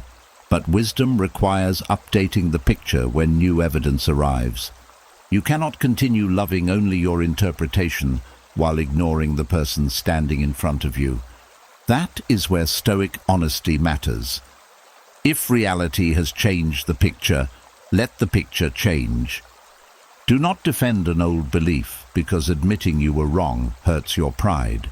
You thought they were dependable. Evidence says otherwise. Update. You thought they were ready for commitment. Evidence says otherwise. Update. You thought they valued honesty as much as you did. Evidence says otherwise. Update. This is not cynicism. It is accuracy, and accuracy protects peace. Then there is the third ghost, the person you hoped they would become. This one can be the strongest. You see potential. You know what they could be with more maturity, more discipline, more healing, more courage, more honesty. You imagine the future version, the one who finally understands, the one who stops running, the one who becomes consistent, the one who learns how to love without creating chaos. And you become attached to that person. But they do not exist yet. Maybe they never will. That is the danger of loving potential. Potential has no deadlines. It can keep you waiting indefinitely. One more month, one more chance, one more apology, one more promise, one more season, and all the while you are not living with the future person. You are living with the current one. Stoicism will not let you confuse possibility with reality. It asks you to place your feet where the ground actually is. Who are they now? That question keeps returning because it is the honest one. Not cruel, honest. People can change, absolutely, but change must be demonstrated, not imagined, not promised, not hoped for, demonstrated. Until then, you respond to what exists. This is where closure becomes practical. You stop holding meetings with old versions of the person in your mind.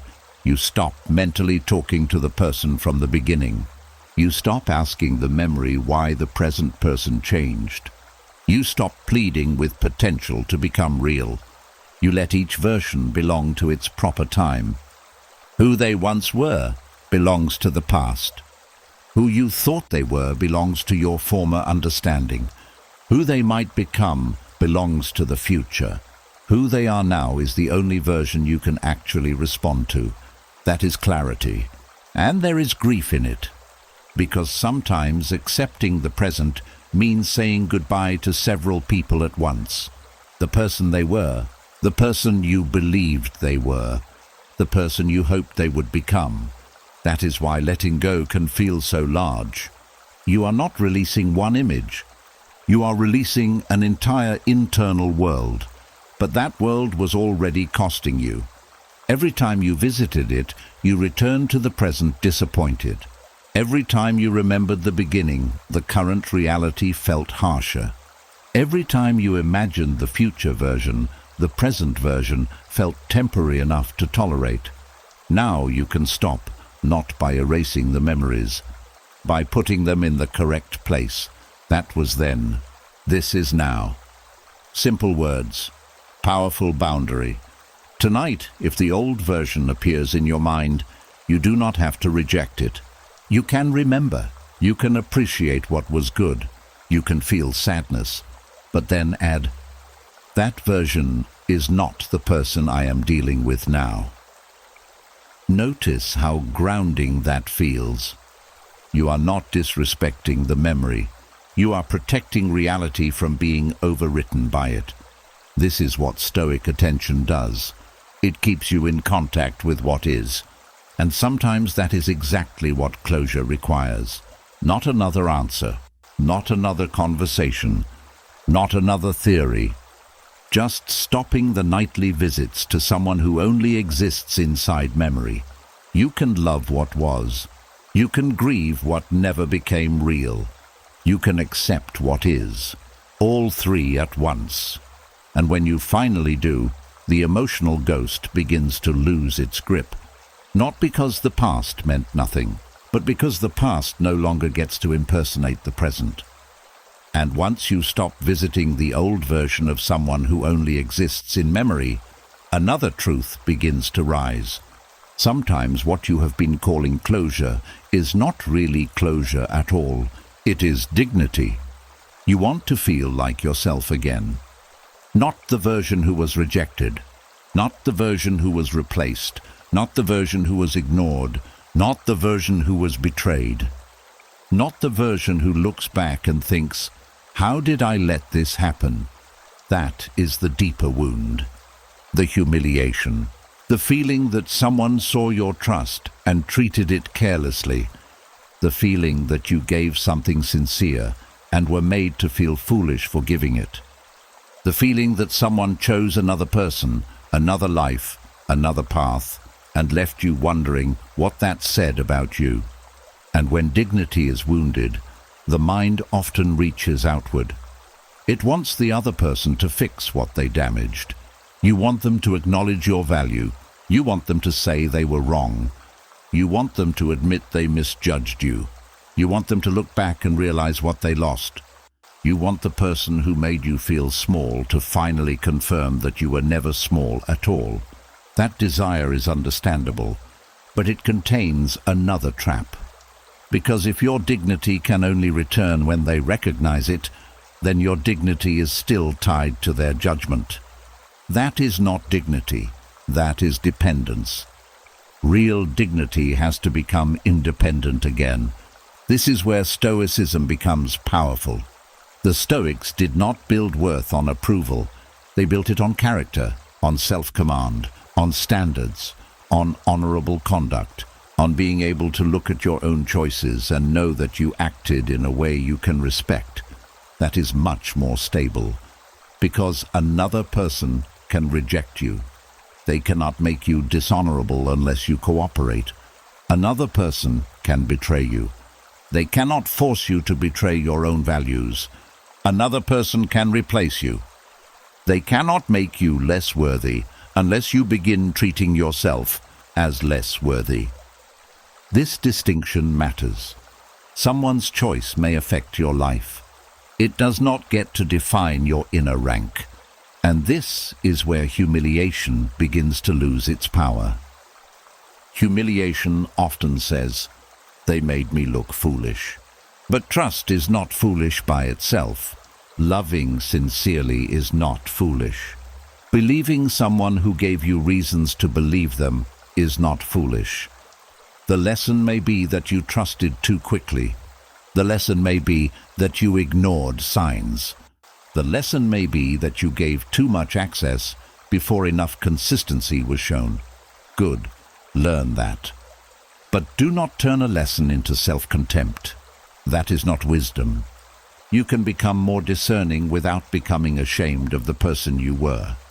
That is a very important difference, because many people do not only feel hurt by betrayal, they feel embarrassed by it.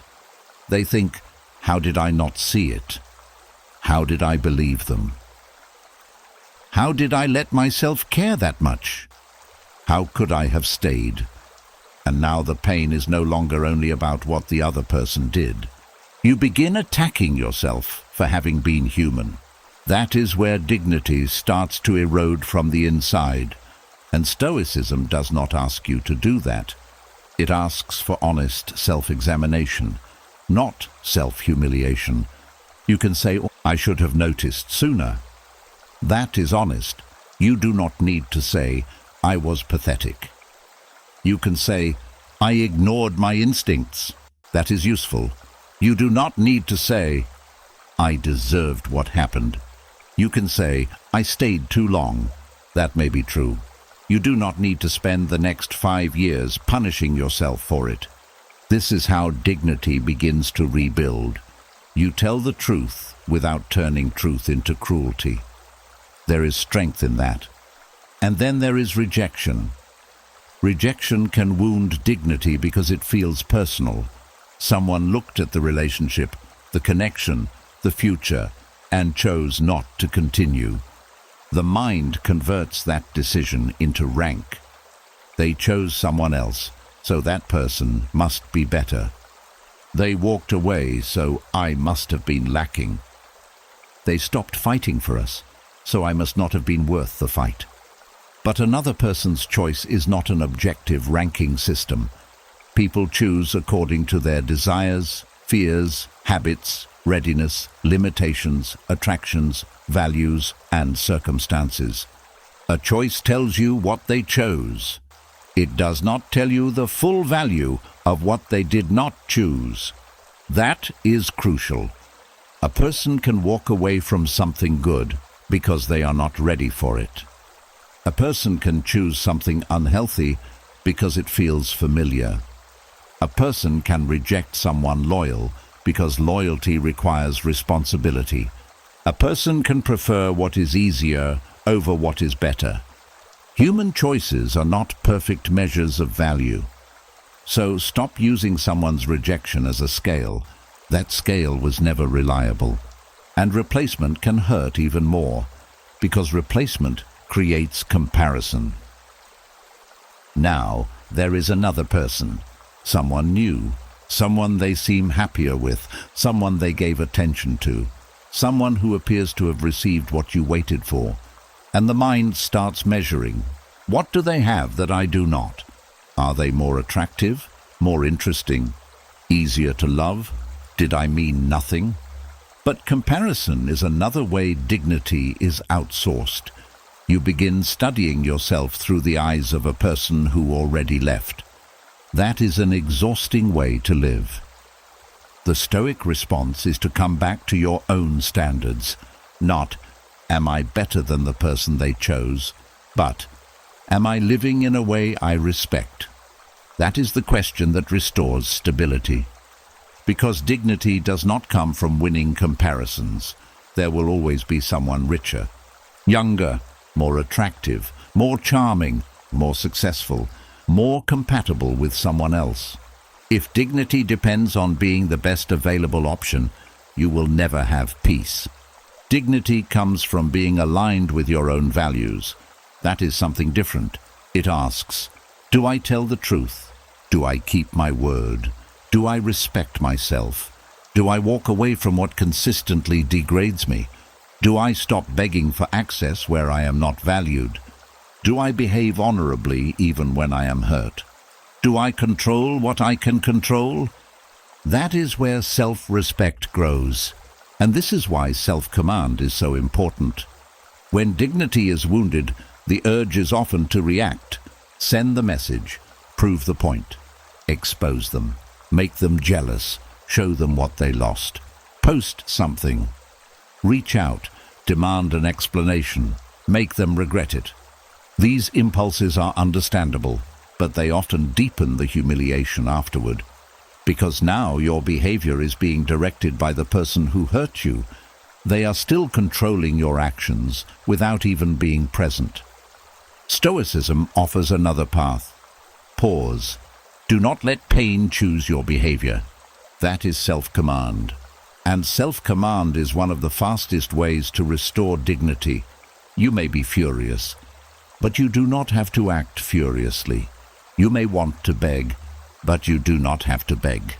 You may want to prove your worth, but you do not have to perform for someone who already made their choice. You can feel everything and still choose your conduct. That is power, not emotional numbness, control of action.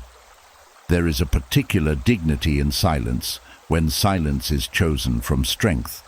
Not the silence of fear, not the silence of manipulation, the silence that says, I have said enough. I will not keep presenting my value for review. I will not chase someone to convince them I matter. I will not behave beneath my standards simply because I am wounded. That kind of silence restores something deep, because dignity returns each time your behavior tells you, I can trust myself. That is the real rebuilding, trusting yourself again. After betrayal, you may not only distrust others, you may distrust your own judgment. How did I choose them? How did I miss it? That creates insecurity. So dignity requires rebuilding confidence in your own decisions. And confidence does not return through perfect certainty. It returns through practice. You make smaller promises to yourself and keep them. You say you will not send the message tonight. You do not send it. You say you will stop checking their page. You stop. You say you will not accept that behavior again. Then when something similar appears, you honor the boundary. Every time you do that, something inside you strengthens. You begin believing yourself again. That is dignity. Not a feeling someone gives you, a relationship you rebuild with yourself. Your standards matter too. Pain often lowers standards temporarily. You start accepting things you once said you would never accept because you are afraid to lose the connection. You tolerate inconsistency. You accept vague communication. You make excuses. You settle for fragments. You convince yourself that something is better than nothing. And afterward, part of the humiliation comes from knowing you betrayed your own standards to keep someone. That can hurt deeply. But again, do not turn awareness into punishment. Turn it into correction. Raise the standard again. Maybe higher than before, not because you are bitter, because you now know what happens when you abandon it. Standards are not walls. They are instructions for access. They tell you what kind of behavior is allowed close to your peace. And when you honor them, dignity returns. This is why honorable conduct matters so much in Stoicism.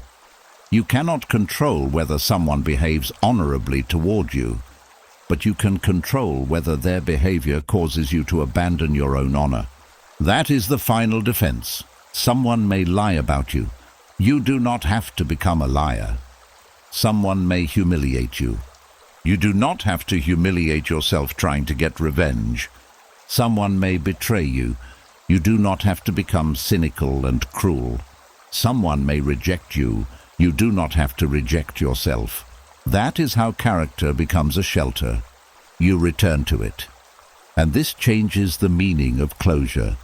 Closure stops being, I need them to tell me I mattered. It becomes, I will behave like someone who knows they matter. Closure stops being, I need them to regret losing me. It becomes, I will stop living as though their regret determines my value. Closure stops being, I need to prove I was not foolish. It becomes, I will learn, correct, and refuse to shame myself for trusting. Do you see the shift? Everything comes back under your control, not the past, not the person, you. That is where dignity has always lived. And tonight, if the humiliation rises again, do not ask, how do I make them see my value? Ask, what would self-respect look like right now? Maybe it looks like putting the phone down. Maybe it looks like not checking. Maybe it looks like ending an imagined argument. Maybe it looks like forgiving yourself for staying too long. Maybe it looks like accepting that being replaced did not make you replaceable. Maybe it looks like simply going to sleep without proving anything. That is not weakness. That is self-command. And self-command is dignity in motion. You do not need to recover your value. Your value was never removed. What you need to recover is your relationship with it. Your willingness to act like someone worthy of your own respect. Your willingness to stop chasing validation from someone who cannot define you. Your willingness to stand by your standards, even when loneliness tempts you to lower them. That is the deeper reset. Perhaps you thought closure meant hearing their apology. Perhaps what you really needed was to stop humiliating yourself in pursuit of it. Perhaps you thought closure meant being chosen again. Perhaps what you really needed was to choose yourself differently. Perhaps you thought closure meant proving your worth. Perhaps dignity begins when you stop putting your worth on trial, and when that happens, something changes. You no longer need them to look back and recognize what they lost, because you have finally stopped looking at yourself through the eyes of the person who lost you. And once you begin rebuilding dignity from the inside, another kind of pressure starts to fall away. The pressure to have the entire story figured out. There is a strange belief many people carry after a relationship ends. They think that if the relationship is over, then their interpretation of it must also be complete. They want a final explanation, a final meaning, a final lesson, a final answer they can carry forever. Was it love? Was it attachment? Was it a mistake? Did they ever really know me? Was I too trusting? Were they incapable of loving me well? Was the relationship meant to teach me something? The mind wants to choose one interpretation and lock it in place. But life does not always work that way. Sometimes your understanding changes as you change. What feels like betrayal today may look like incompatibility years from now. What feels like rejection today may later look like redirection. What feels like wasted time today may eventually look like the period when you learned something essential about yourself. And some things may remain complicated forever. That is allowed. You do not need a permanent explanation tonight. That may be one of the most freeing things you can hear. Because the mind often treats interpretation as an emergency. It says, I have to understand what this was. I have to know what it meant. I have to decide whether they truly loved me. I have to know whether I should regret it. But why tonight? Why now?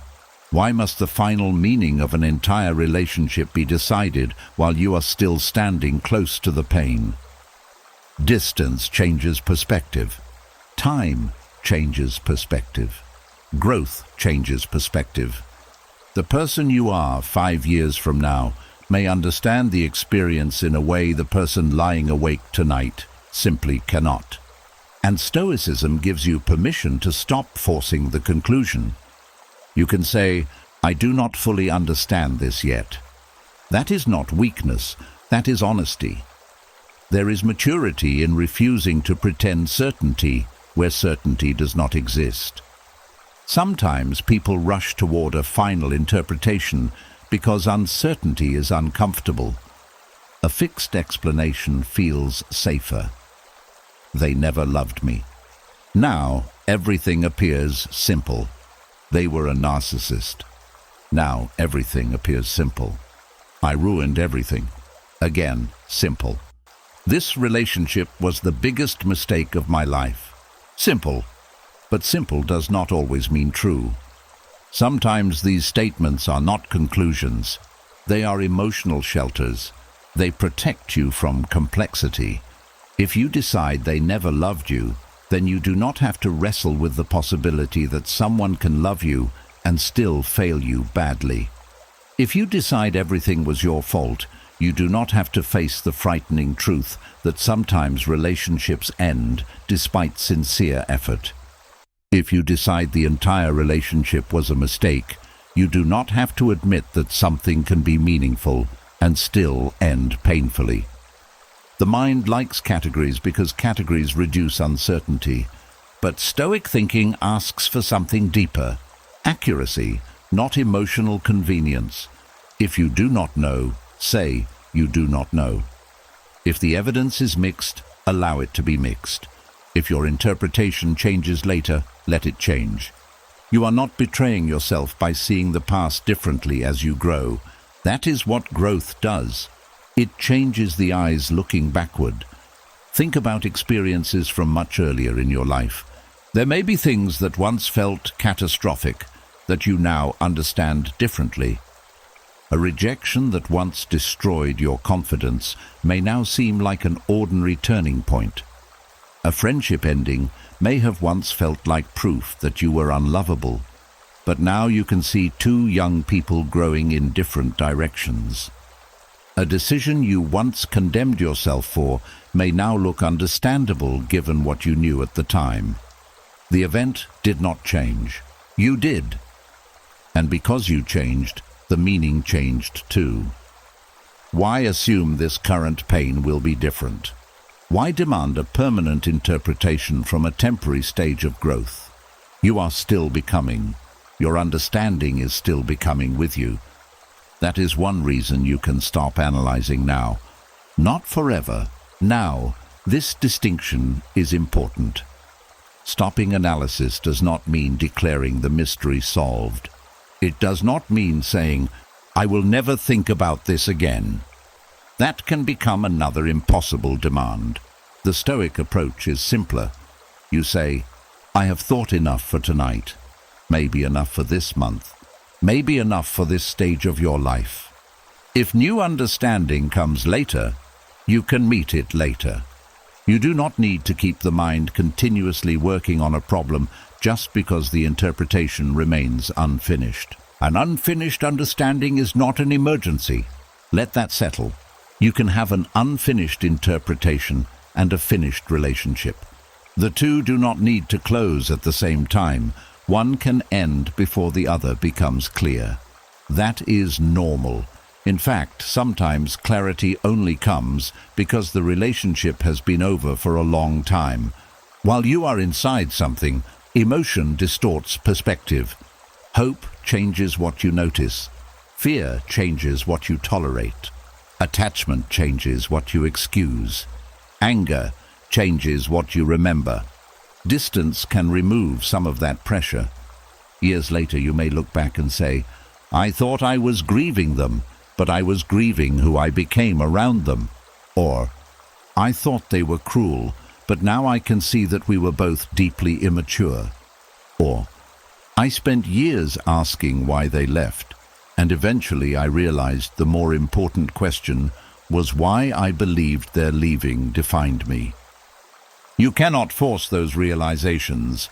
They arrive when your mind has enough distance to see differently.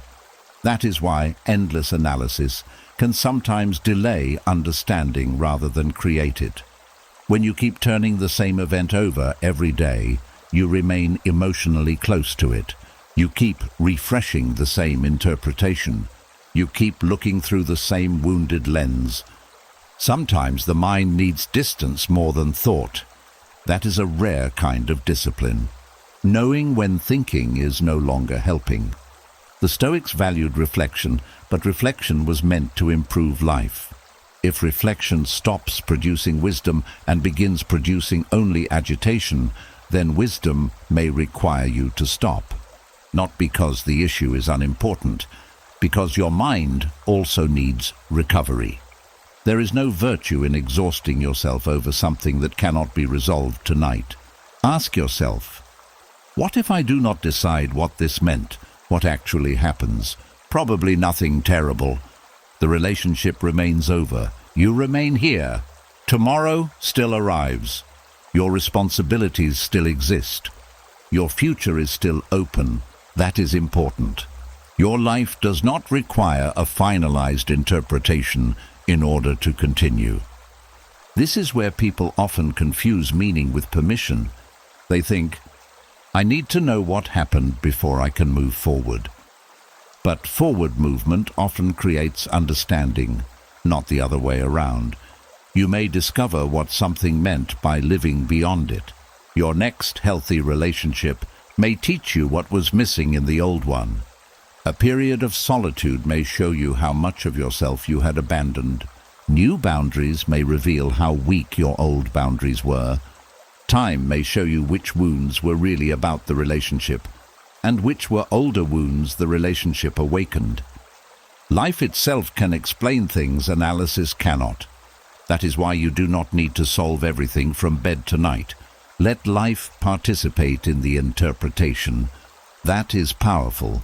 You are not required to intellectually complete every experience before experiencing anything new, and there is another freedom in leaving interpretation unfinished. It prevents you from turning one version of the story into identity. Suppose you decide, they abandoned me because I was not enough. If that interpretation becomes permanent, you begin living inside it. Every future disappointment confirms it. Every rejection strengthens it. Now the interpretation is no longer about the past. It becomes a lens for the future.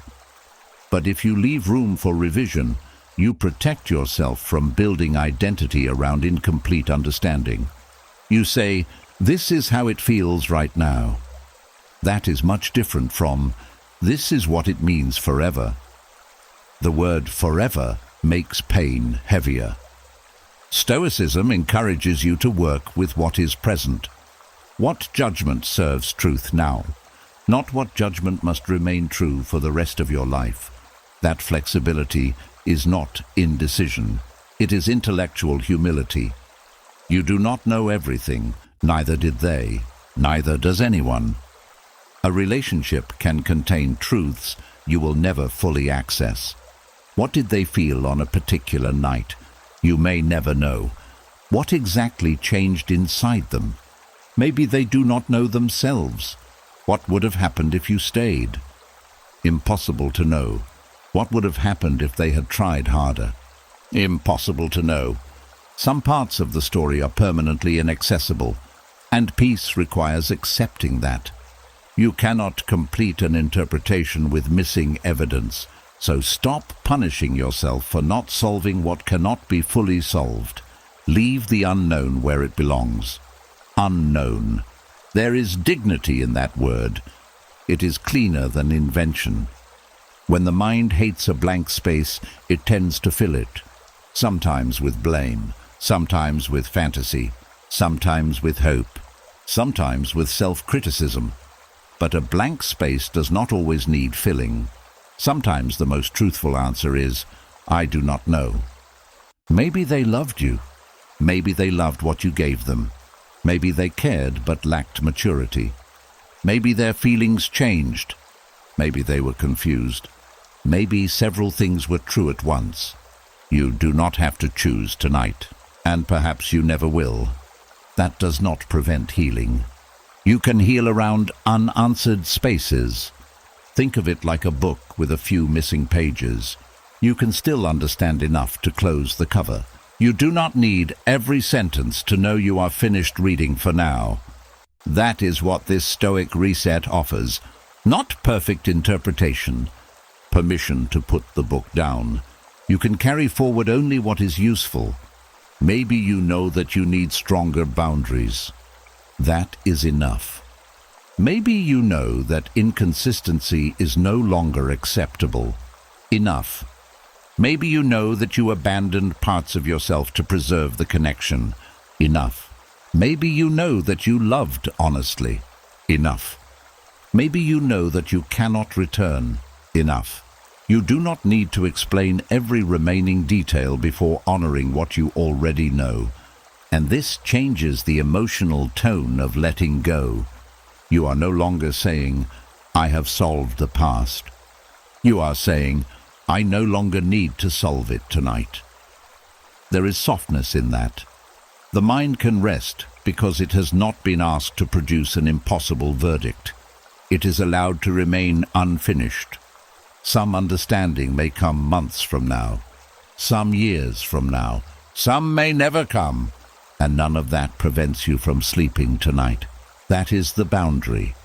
The unanswered parts can stay where they are, in the past, not because they do not matter, because they are not required for this breath, not required for this night, not required for tomorrow morning.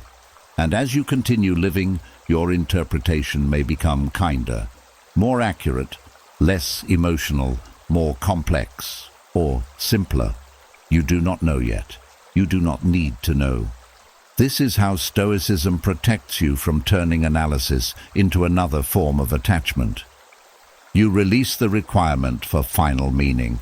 You let experience remain larger than your current understanding. And you trust that whatever wisdom is truly useful will become clear when it becomes useful. Until then, the relationship can remain finished, the interpretation can remain open, and you can still move forward. And once you accept that a finished relationship does not require a finished interpretation, the mind becomes ready for something even more practical. You can begin separating what actually happened from everything your mind keeps adding to it. This is one of the quietest and most powerful Stoic exercises you can do before sleep. Because pain rarely arrives alone. An event happens. Then the mind comments on it. Then it predicts. Then it assumes. Then it accuses. Then it imagines. And before long, you are no longer suffering only from what happened. You are suffering from the entire story built around it. That distinction can change everything. Suppose someone stopped replying to you. That is the fact. They stopped replying. But then the mind adds, they never cared. They found someone better. I embarrassed myself. I was too much. They are probably laughing about me. I will never trust anyone again. Nobody stays. Notice how quickly one fact becomes an entire emotional world. The original event may be painful, but much of the suffering now comes from interpretation. And interpretations often disguise themselves as facts. That is why this exercise matters. Before sleep, ask, what do I actually know? Not what do I fear, not what do I suspect, not what would make sense emotionally. What do I know? Maybe the answer is very small.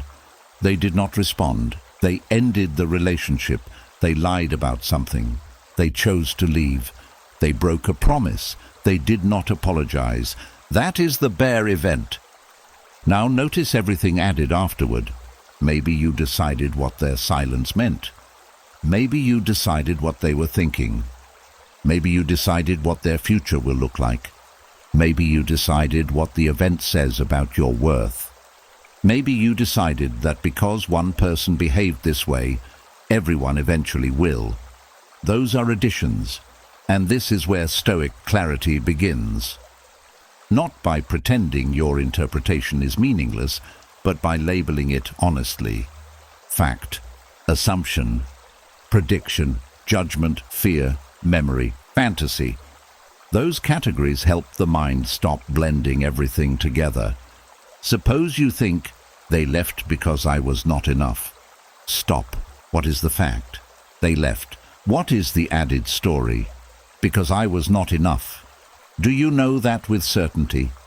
Probably not. Maybe they left because their feelings changed. Maybe they were not ready. Maybe the relationship was incompatible. Maybe they were selfish. Maybe they were confused. Maybe several things were true. The point is not to replace one assumption with another. The point is to stop calling assumption fact. That is the discipline, and it matters because the nervous system responds differently when you realize, I am reacting to a story right now. That sentence creates space, not enough space to erase the pain, enough space to stop becoming completely fused with it. The Stoics practiced something similar whenever they examined impressions. An impression arrives. This is terrible. This ruins everything. They have destroyed me. The Stoic pauses. Is that what happened? Or is that what my judgment is saying about what happened? This does not make you emotionless. It makes you accurate. Accuracy is calming. Because the mind becomes most chaotic when facts and fears are mixed together. This is especially true at night. A delayed message becomes rejection. Rejection becomes abandonment. Abandonment becomes a future prediction. The future prediction becomes, I will always be alone. And now one moment has somehow become your entire life. That is how nighttime thinking grows. It expands. Everything becomes absolute. Never, always, everyone, no one, forever. Be careful with those words. They are often signs that the mind has moved beyond fact. One person betrayed you. That does not mean everyone will. One relationship ended. That does not mean you are destined to lose every relationship. One person failed to understand you. That does not mean you are impossible to understand. One period of loneliness does not mean you will always be lonely. The mind creates these predictions because uncertainty is uncomfortable. It wants certainty. Even negative certainty can feel easier than the unknown. I will never love again sounds terrible, but it also sounds definite. Now the mind does not have to tolerate uncertainty. This is one reason people make painful predictions. Prediction creates the illusion of control. If you already know the future will be bad, you cannot be surprised. But Stoicism asks you to surrender that false certainty. You do not know the future. That is not weakness. That is reality. Maybe good things will happen. Maybe difficult things will happen. Maybe both. Your task is not to predict every outcome. Your task is to meet what actually arrives with character. That is enough. Now look at imagined motives. These are especially powerful after closure is denied. You think, they wanted to hurt me. They knew exactly what they were doing. They never cared. They stayed only because they were using me. Maybe. But do you know? Sometimes yes. There may be clear evidence. But often the motive is inferred. and inferred motives can keep you emotionally activated for years. Because motives are invisible, that makes them endlessly debatable.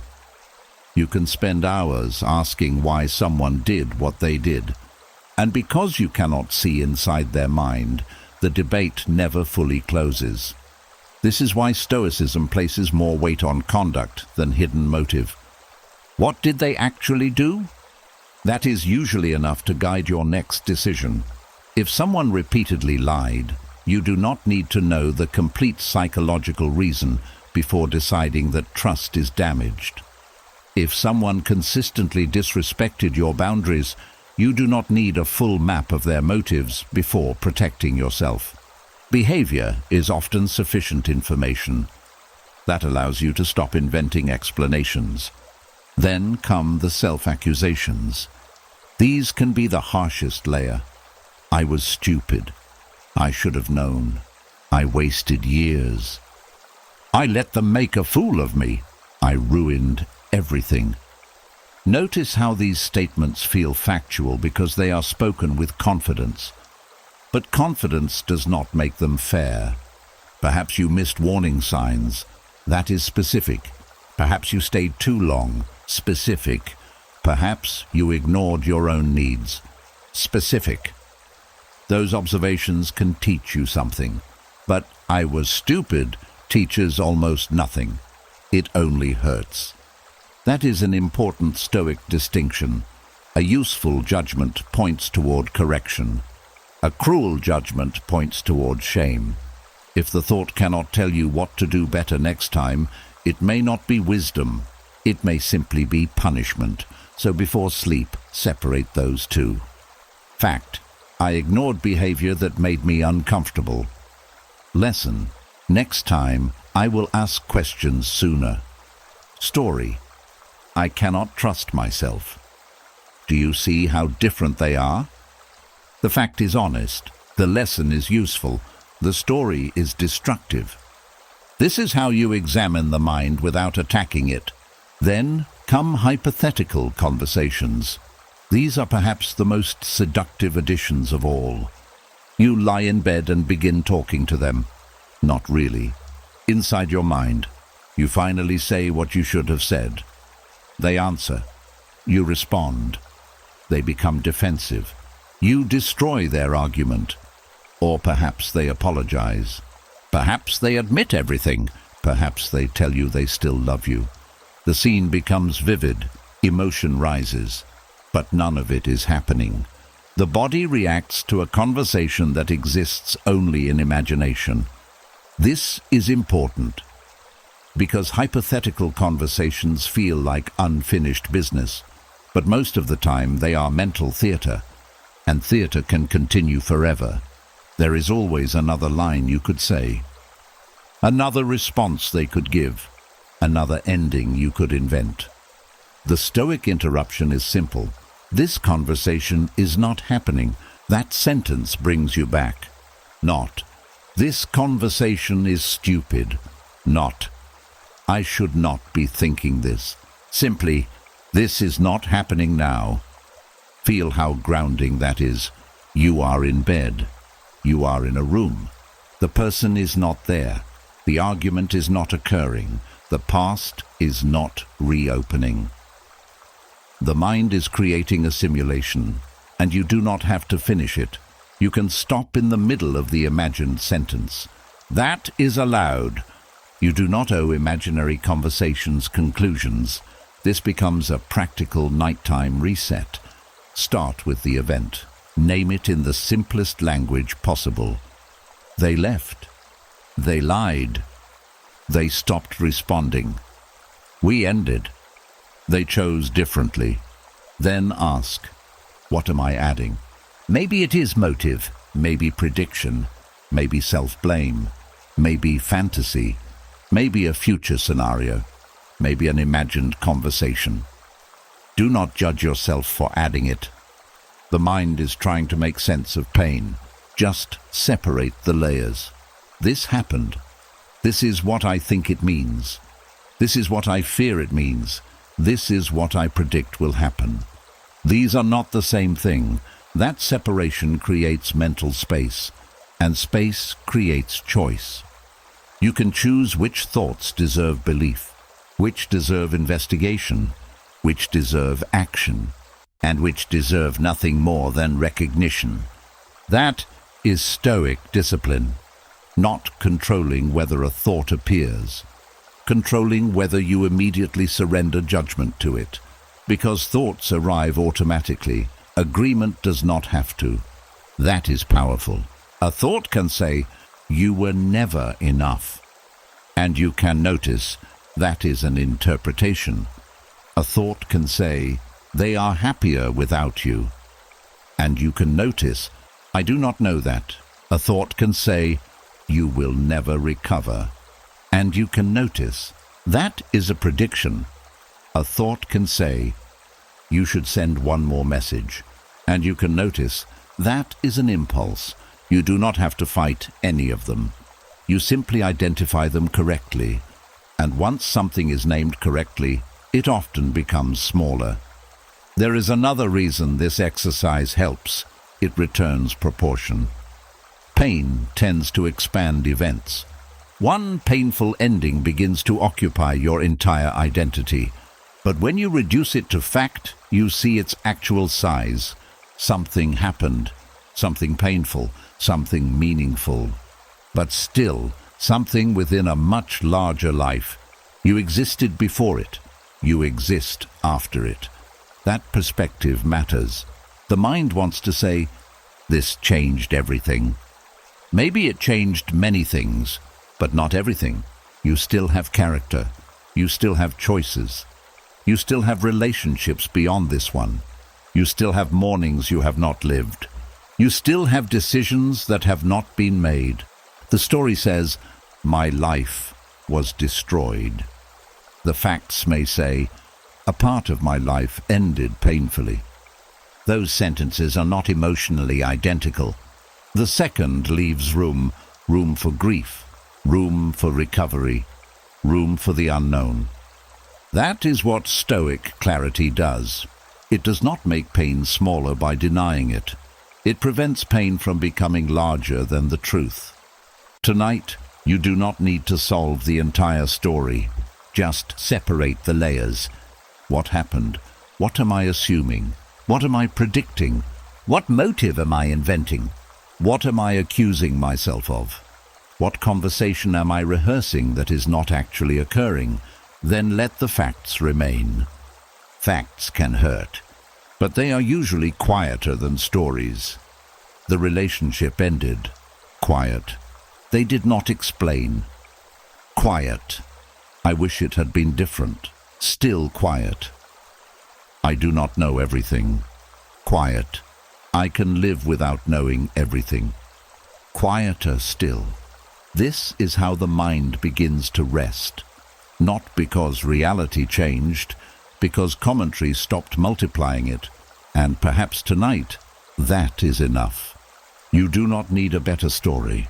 You may simply need fewer stories between you and what actually happened. Tonight, you did not solve the past. You did something stronger. You stopped asking it to keep explaining itself. You saw that closure is not another person returning with the perfect words. It is not an apology, a confession, a final conversation, or a verdict that finally makes everything feel fair. It is the moment you stop handing your peace to what you cannot control. Their silence is theirs. Their choices are theirs. Their version of the story is theirs. But your judgment, your dignity, your standards, your character, and the meaning you carry forward are still yours. So let the unanswered questions stay unanswered. Let the old conversations go quiet. Let the version of them that lives only in memory fade back into the past. You do not need to understand everything tonight. You only need to stop abandoning the present in order to keep visiting what has already ended. And if this night helped you put down something you have carried for too long, leave this sentence in the comments. I no longer need the answer. Let it be your quiet declaration that your peace is no longer waiting on anyone else. And if you want more Stoic nights like this to help you release, reset, and wake with a steadier mind, subscribe to the channel. Now let the questions rest. Let the past remain where it belongs, and let yourself sleep.